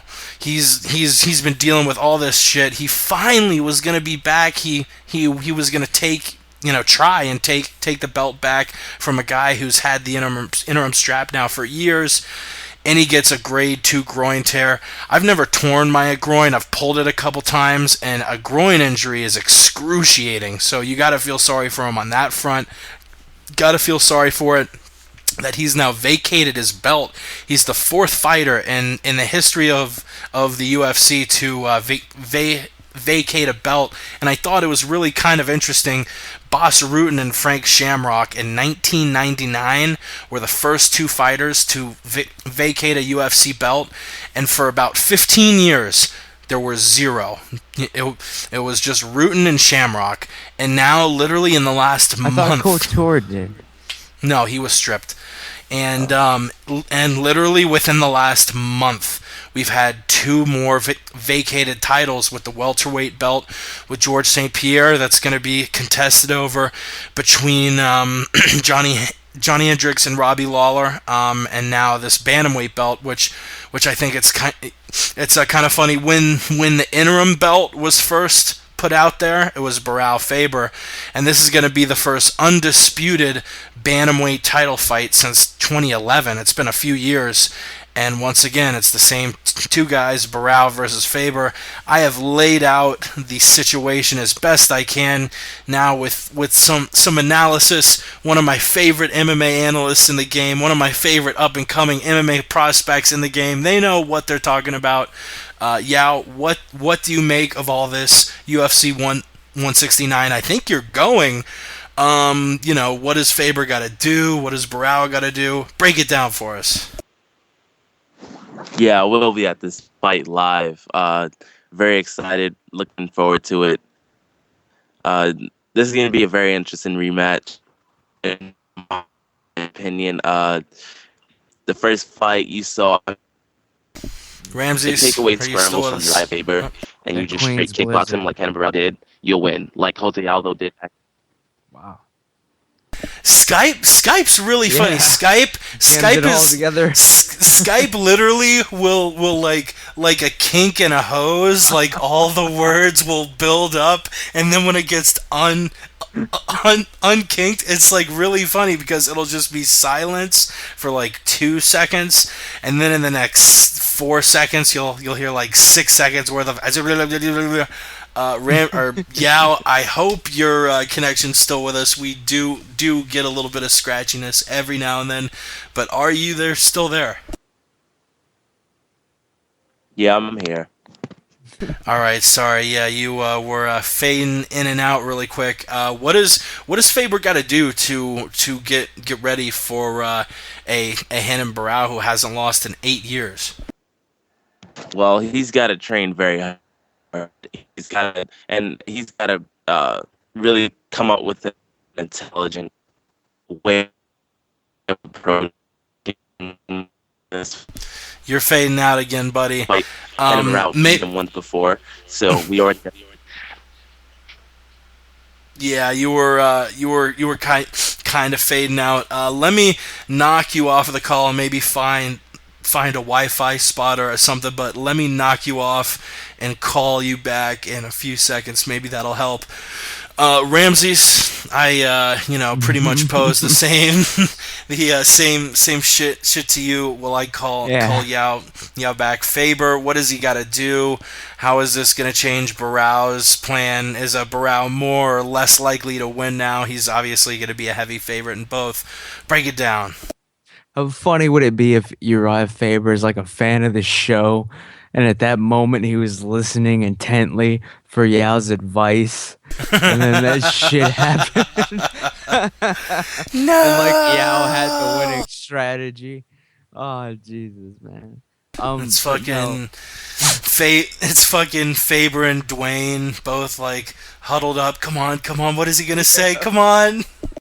Oh God. God damn it. You never know. Maybe Yao had the winning advice, and now it's all over. But this is not a rematch. This is a rerun.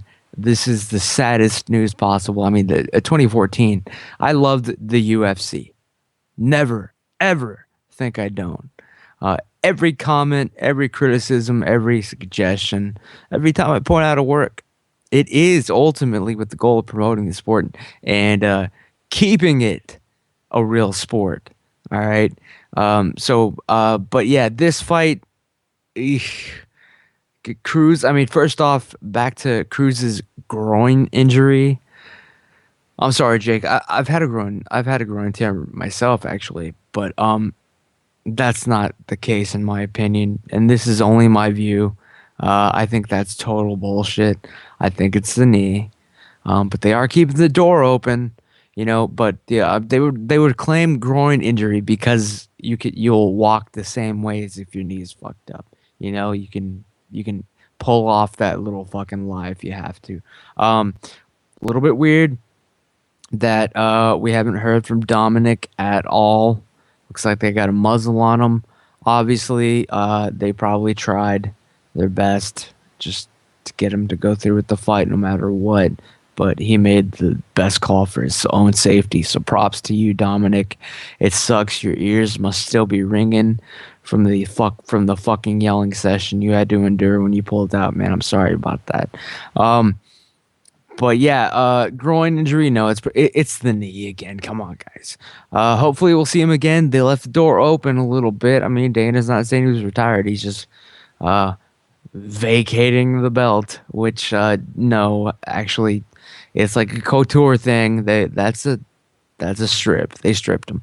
But after 2 years, I mean, can you blame him? This one's justified, definitely. But yeah, Faber, Barão, I'm not too excited. Like I said, not a rematch. It's a rerun. Faber has 2 broken hands right now. Yeah, he was suspended 180 days after. Yeah, he breaks his hands in every fight. Yeah.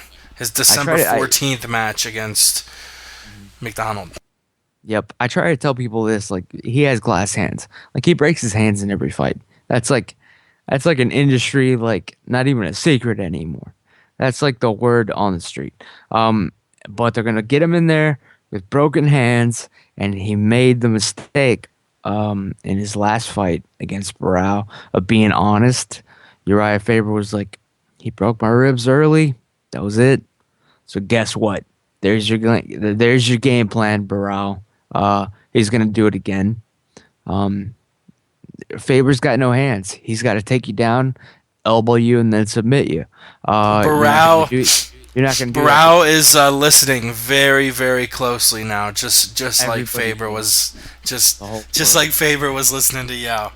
Yep, but yeah, you're right, Faber. It would take a miracle or a work for him to pull this off. Broken hands, and Barao's gonna just try to break the same fucking side of the rib cage again. Trust me. Yeah. I remember, I think it was UFC Boston. Allen had the VIP pass and was backstage, and Faber was cutting weight and all, but when he shook Allen's hand, Allen said like he just like didn't have any like nothing. Just like a very sort of weak, and it very well could have been because he was cutting weight, but no, Ramses, I disagree with everything you say about Dominic Cruz, which I respect your opinion, and you really are the Alex Jones of MMA. You're saying the shit that needs to be said. You're keeping a watchful eye. You love the UFC like Alex Jones loves the USA, but no, I think word on the street. Word on the street. I don't know. I just don't think that. He would have needed to see a lot of doctors, and if it was really the knee, too many people would have known to keep it secret. But that is a discussion for another day, another time. We will move on to another topic, but first we got to get to our beatdown of December 13. Where the fuck is the music? There it is. Let's do this shit.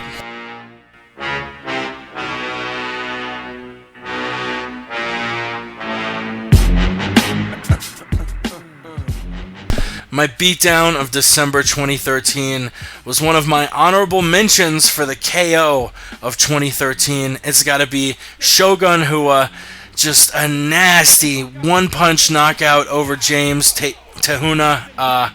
That was at that Hunt Bigfoot card, I believe, over in Australia.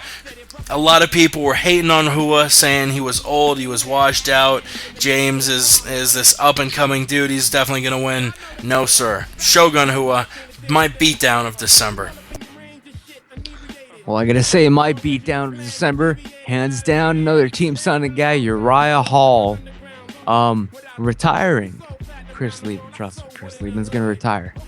Retiring Chris Lieben on the stool after round 1. That beatdown, it wasn't even like a get him to the ground, beat him down. It was like, oh my god, this dude has nothing on him. This was the Uriah Hall that we've all wanted to see. Finally, he did it under the greatest amount of pressure possible in the UFC. He was going to get cut if he lost this fight. And he pulled it off. He was doing the magic moves. Give him another round. We would have seen something crazy highlight reel. That's the only disappointment about the fight. But it was the beatdown because who else quit on the stool? Who else did this year? Uriah Hall, hats off to you all the way. And yeah, I was trying to get back on Skype. He is efforting pretty hard, but his beatdown of December was Mighty Mouse with a vicious knockout over Joseph Benavidez. No one saw that shit coming. If you gave me like a top 10 list of ways I could see that fucking fight ending, a Mighty Mouse one-punch knockout would not be on the list, and I wouldn't. I mean, it was a great KO by the current flyweight champion, and he really cemented his name on the pound-for-pound list as well with that knockout over Benavidez. And that is the beatdown of the month for December 2013. We were talking about Weidman Silva just a moment ago. We played the first half of that Dana White appearance on ESPN.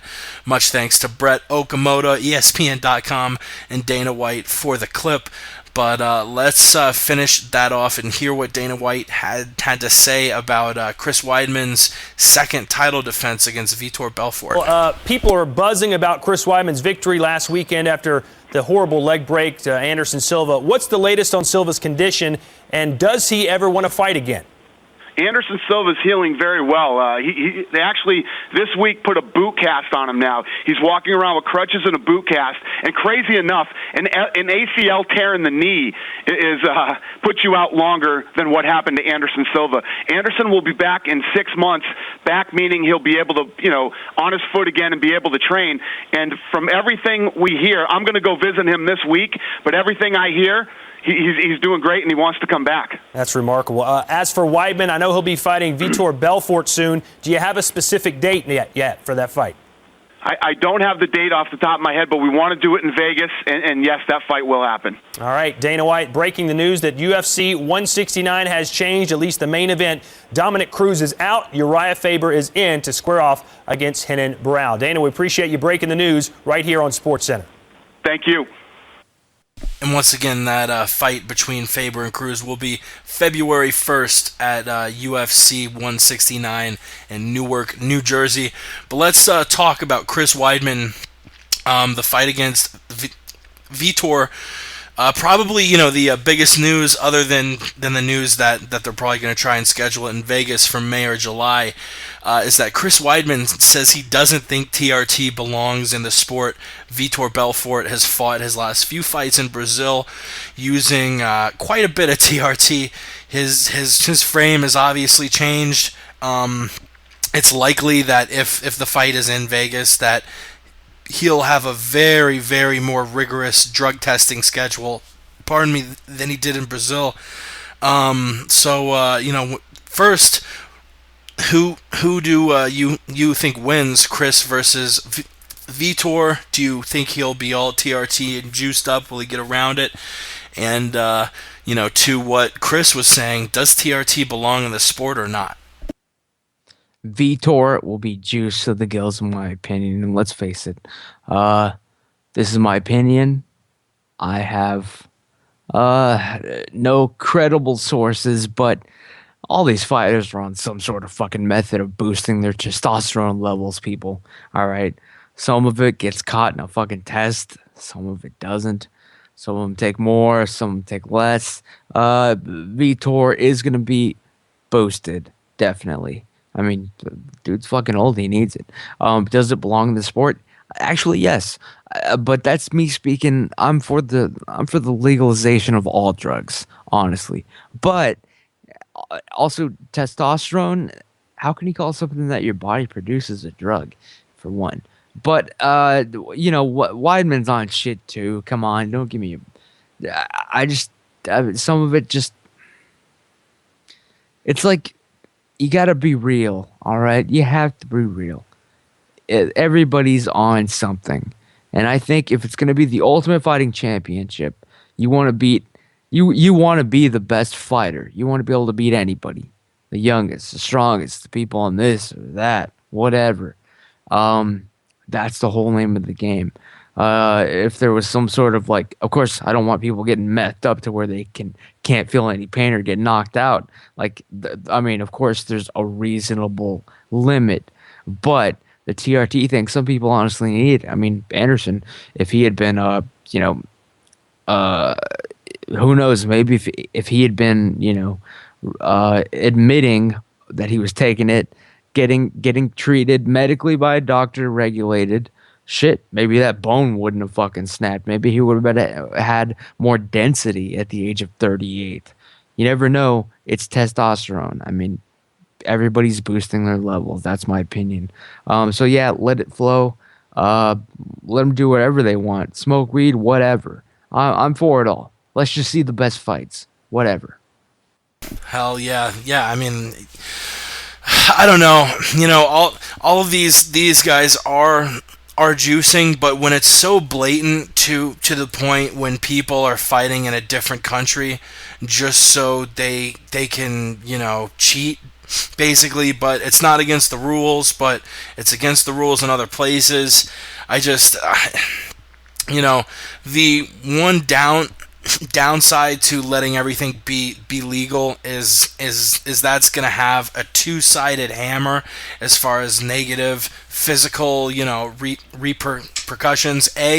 You're going to have fighters who have been juicing their entire life because they can, and when they get older, their bodies are just shut down. I mean, when you take steroids, your body hits levels and it knows, hey, I don't need to make my own testosterone because it's being pumped in at a crazy rate. So you just stop, being a man. And once you get off the steroids, you've got to take, it's one of the reasons why in the huge run of things, Belfort has got to take these TRT drugs, because when he was younger, he took steroids, and now his body isn't making it.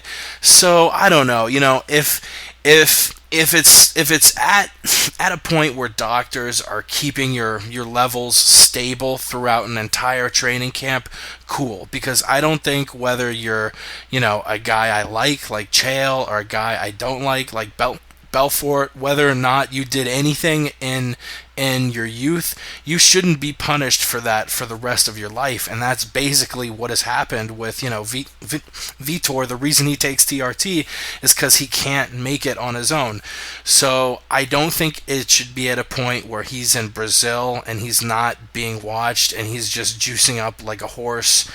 But I would really like in Vegas, and what'll probably happen, he will be tested throughout the camp. Doctors, will actually be watching his levels, keeping it safe. And the other side of letting TRT just run rampant is, you've seen these brutal knockouts from the guy we're talking about, Vitor. More and more guys are going to get brutally knocked out the more you let things get legal. And ask Michael Bisping, ask Luke Rockhold. It's not pleasant to be viciously knocked out by somebody who's doing a lot of TRT. So it's a negative thing both ways, but unfortunately, you had a lot of groups like Pride who were just letting the drugs run rampant, and people who fought back in that era who weren't tested, who if you weren't being tested, why wouldn't you take steroids if you're a 22 or 23-year-old guy? It's they should not be punished for their entire career for doing TRT. You have anything else to add, or should we get to the fight we're pumped for 2014, or for January 2014? You said it all, man. Hell yeah, let's do it up. Fights we're pumped for.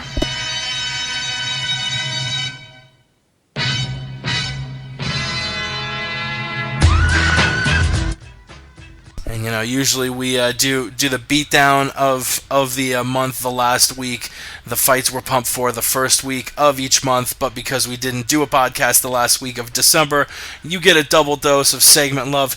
The fights we're pumped for me, it's the main event of this upcoming January 15th UFC Fight Night 35 card in Duluth, Georgia. I think it's Luke Rockhold taking on Costa Philippou. Both dudes can strike, and both of them will probably be willing to strike. You have a great kickboxer in Rockhold, a great boxer in Costa Philippou. Looking at it, I think it'll be really, really close, but I'm going with the Sarah Longo product, Costa Philippou. He is he is very, very strong, and I don't know if Rockhold, just with great kickboxing technique, will be able to hold off the strength of Costa Philippou. Ramses, what's your fight you're pumped for? Easy, man. And my entire first quarter of the year, as far as podcasting goes, will be devoted to this fight. I want to see Chael Sonnen fight Vanderlei Silva at the end of Tough Brazil 3. Chael Sonnen versus Vanderlei has been building, honestly, for 4 years, maybe more than that. We all remember the "I'm gonna stage a home invasion on your ass" up. Actually, that's probably gonna happen. Part of the plot line at Tough. Spoiler. But yeah, that's the fight I'm pumped for, man. I mean, come on. Chael Sonnen, not only is he now probably the number one pay-per-view draw on the UFC due to GSP and Anderson Silva disappearing, but he's my favorite fighter. I want to see him beat Vanderlei. I'm scared because there's always a chance that Vanderlei lands a lucky, catches him. I'm gonna be nervous as hell, but as long as Chael does the right thing, ducks, takes him down, one takedown, that fight's over. That's the fight I want to see in the year 2000, Chael, 2014. Yeah, I was pretty nervous going into the Chael versus Evans fight, but I'm not really nervous at all about the Vanderlei fight. Yao's fight he was pumped for before he got dropped from the call was Ben Henderson and Josh Thompson. That will be a really exciting fight. The former lightweight champion taking on the up-and-coming. He was the lightweight title contender until Pettis dropped out because of an injury. Just KO'd Nate Diaz, so I'm pumped for that. And those are the fights we're pumped for January. And our second to last topic is kind of similar to the fights we're pumped for January. It's what fight do you most want to see in 2014? I'll let you lead it off. Any single fight, women, men, inner weight, not something like Brock Lesnar versus Mighty Mouse, but any reasonable fight. If you could choose anyone to see in 2014, which one do you want? Oh, I totally fucked that up. All right, sorry, Jake.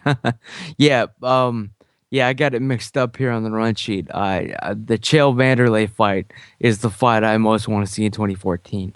But I guess you were asking the previous question, the fight I'm pumped for in January. I fucked it up. Sorry. Fuck it. Let's cue the music. What fight are you pumped for January? We will get a second Chael versus Vanderlei ran out of you.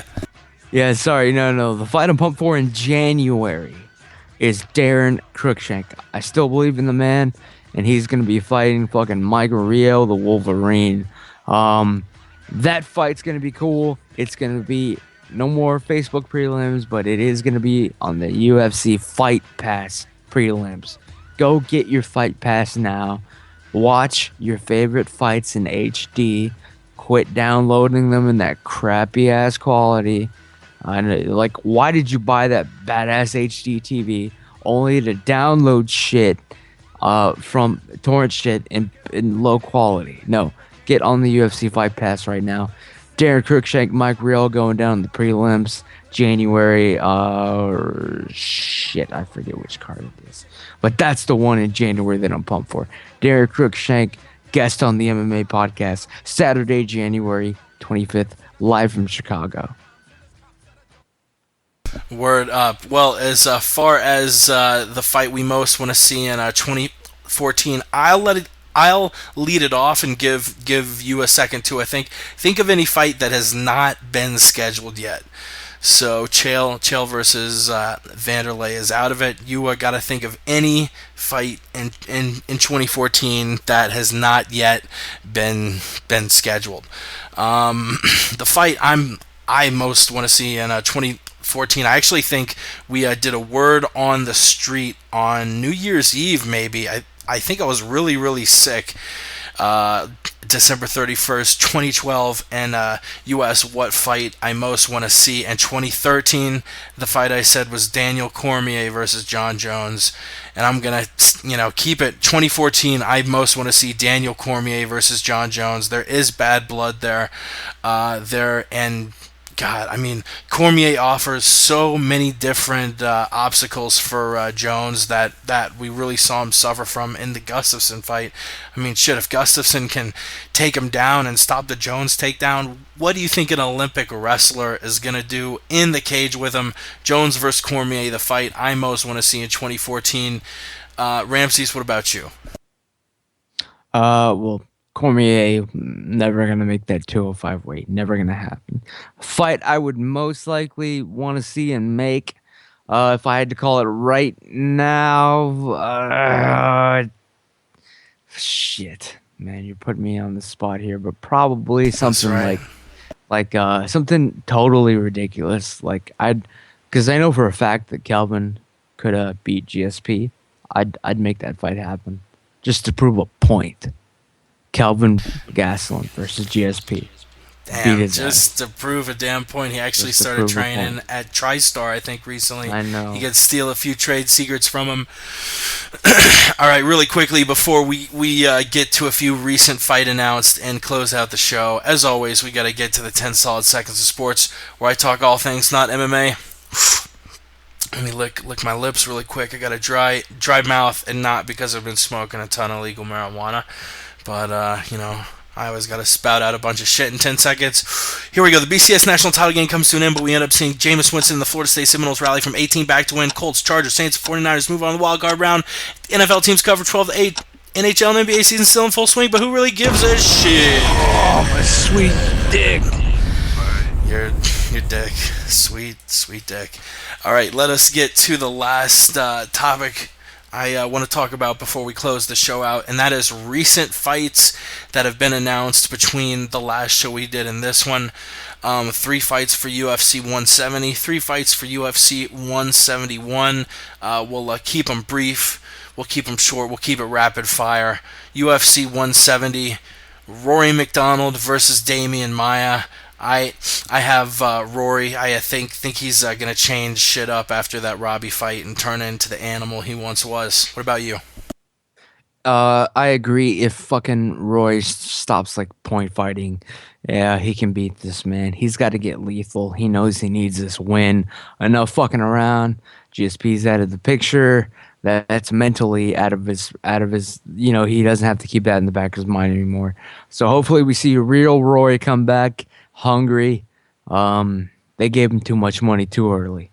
They should have never given him money. You know what I'm saying? Chappelle style. Yeah, I hope Rory stops point fighting too, but he does train at TriStar. All right, Rashad Evans versus Daniel Cormier. Rashad has got to fight 2 co-workers from Fox Sports 1 back-to-back. First Chael Sonnen, now another studio mate. Daniel Cormier, who you got in this one? Cormier will never make weight. If he does, it'll be by some sort of like debilitating miracle, which means it's an easy fight for Rashad. I mean, that's just but Cormier's body frame. He's not going to make weight, not in a healthy way, and be able to win the fight. That one's easy. Rashad all the way, and you need to retain. I mean, it'll be one of these courtesy matches where they both walk away looking good, I'm guessing, because the UFC is in big trouble in 2014. Man, they lost a lot of star power. Definitely, and the final fight of UFC 170 that was announced after UFC 168. It's going to be the main event. 2 former Olympians. I think it's the first time 2 Olympians have fought one another at UFC 170. It's great timing by Zuffa, as we're going to have the Winter Olympics warming up at the same time. We got Ronda Rousey, who just fought, beat Miesha Tate, taking on Sarah McMahon. Like I said, the former Olympian. I think Rousey is too much. She has showed she can strike against Tate. Shows that she's excellent both with defense and offense as far as it comes to grappling and takedowns. And I have Rousey all day in this one. She'll once again be a heavy favorite. And I would have to agree, but for different reasons. Again, this is only my opinion. Rousey versus McMahon. This will be an obvious work. Ronda Rousey has to win and maintain her star pay-per-view status because it's not looking good for the UFC, I got to say. Rousey wins hands down. McMahon, she'll be a company woman. Of course, armbar. But yeah, it'll be a work. But, hats off to McMahon for getting there. I mean, it's a good spot to be in. She'll be famous. She'll have her name known. But, Rousey has to win because nobody is going to buy a Sarah McMahon pay-per-view. That's a fact. Word on the street. I think one of my favorite Ramses drops comes in pretty handy here. The fight was a work, people. Damn. Oh, yeah. He says it will be a goddamn work. UFC 171, we'll talk about 3 fights. Kelvin Gastelum and Rick Story. Really interested. I'm not sure who you're going to pick here. Rick Story is a brick. Kelvin Gastelum coming off that tough 17 win. And a couple more wins after that. I just can't think of it because I haven't been smoking legal weed. Ramses? Gastelum will win easily. Well, not easily. Might be tough, but Gastelum will find a way to win. So he'll win via finding a way. That's his thing. Hopefully he copies the damn Damian Maia playbook, chokes the blood out of this man's face, the pores of his open wounds. But yeah, Gastelum all the way on this one. You got to build some talent too. I'm not saying this is going to be a work, but honestly, this one's a gimme. Kelvin's got this. I hope just, he actually recovers from his injury. That's the only way he could possibly drop this fight if something fucked up happens. Kelvin Gastelum, he is 11-0 if you count as tough fights. Beat Uriah Hall via split decision in that TUF 17 finale, and beat Brian Mullisaw at Condit versus Campman 2. And I hate to brag about shit, but play back the tape back when TUF 17 was ended. During the semifinals, we all talked about who we thought was going to win TUF, and I don't want to call people out, but I think everybody on the podcast picked Uriah Hall, which was the smart thing to do. Kelvin Gastelum had a tough fight against Josh Salmon in the semifinals, and Uriah Hall was just murdering everybody. Everyone took Uriah Hall, and I put my goddamn foot down, and I said, Kelvin Gastelum is the best fighter in the house. He is going to roll. Even though I think Rick Story is a fucking brick, I think Kelvin Gastelum wins the fight, gets one step closer to that welterweight champion. I've been rooting for you since the beginning. God damn it, Kelvin. Let us get to, God bless me, God bless us. Let us get to another welterweight fight on that card. Carlos Condit taking on Tyron Woodley. I think Condit is amazing. I think he's a top 20 pound-for-pound guy. He's one of the best kickboxers. He's amazing at grappling. But Tyron Woodley is a horrible style match for him. And I think Woodley wins the fight with strong boxing and strong wrestling. Yeah, Condit, I mean, they gave him his chance. I mean, obviously they made him work the fight versus GSP the second time. But it's time to build up new talent. The fight was a work, people. It was. Yeah, they got to build up new talent. Tyron Woodley is new talent that can be built up. He's got potential. UFC knows they got to always look to the future, always think 10 steps ahead. And Condit is a company man. He did not attack GSP's knee in that comeback fight. He had him basically knocked out, dropped, proved his point, and did not finish GSP on purpose. That's what I saw. Watch the fight again with a clear head. So yeah, Condit will definitely. It'll be a damn probably fight of the night. Like I think it's one of these where it'll be like you guys go at it, give us a good one, but Woodley's gotta pull it out. And I think that's what's gonna happen. Hell yeah, the final fight we're going to break down, the final thing we're going to talk about before we close this podcast out, just a bit over 2 hours. Johnny Hendricks taking on Robbie Lawler. What do you got to say about this fight, cocksucker? This one is not going to work. It's going to be a straight shoot because either way you have a good story, you know? Whoever wins, it's a good story. Lawler coming back from his age, his history, you know, like nothing to something to nothing to something. Hendricks wins. It's like, he beat GSP. He deserved it anyway. He finally got his recognition. So this fight will not be a work. It'll be a straight shoot, and that's why I'm looking forward to it. And fuck, man, somebody's gonna get knocked out. And if no one does get knocked out, Jesus, Dana's gonna be super fucking pissed. Is all I can say. True, yeah. Johnny versus Robbie. It is gonna be a war.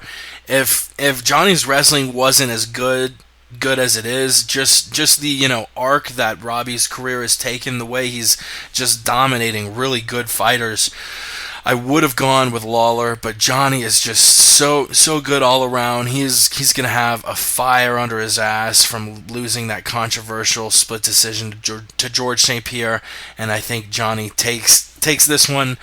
And I'm going to say he takes it via unanimous decision. Robbie's got an iron chin, and it is definitely going to be an exciting fight, but I think we'll see a lot of clinch work and a lot of wrestling, because trust me, they're going to talk a lot about, yeah, let's stand up, let's bang, blah, blah, blah. Neither of these guys want to get punched by the other one, and for good reason. Johnny Hendricks and Robbie Lawler are two of the hardest hitters in the welterweight division. And I would usually be really excited for it, but it really seems like when we have two guys who are big hitters and brawlers, they just end up not really hitting and brawling. That is the end of the show. Thank you for listening to the 72nd episode of the MMA Podcast.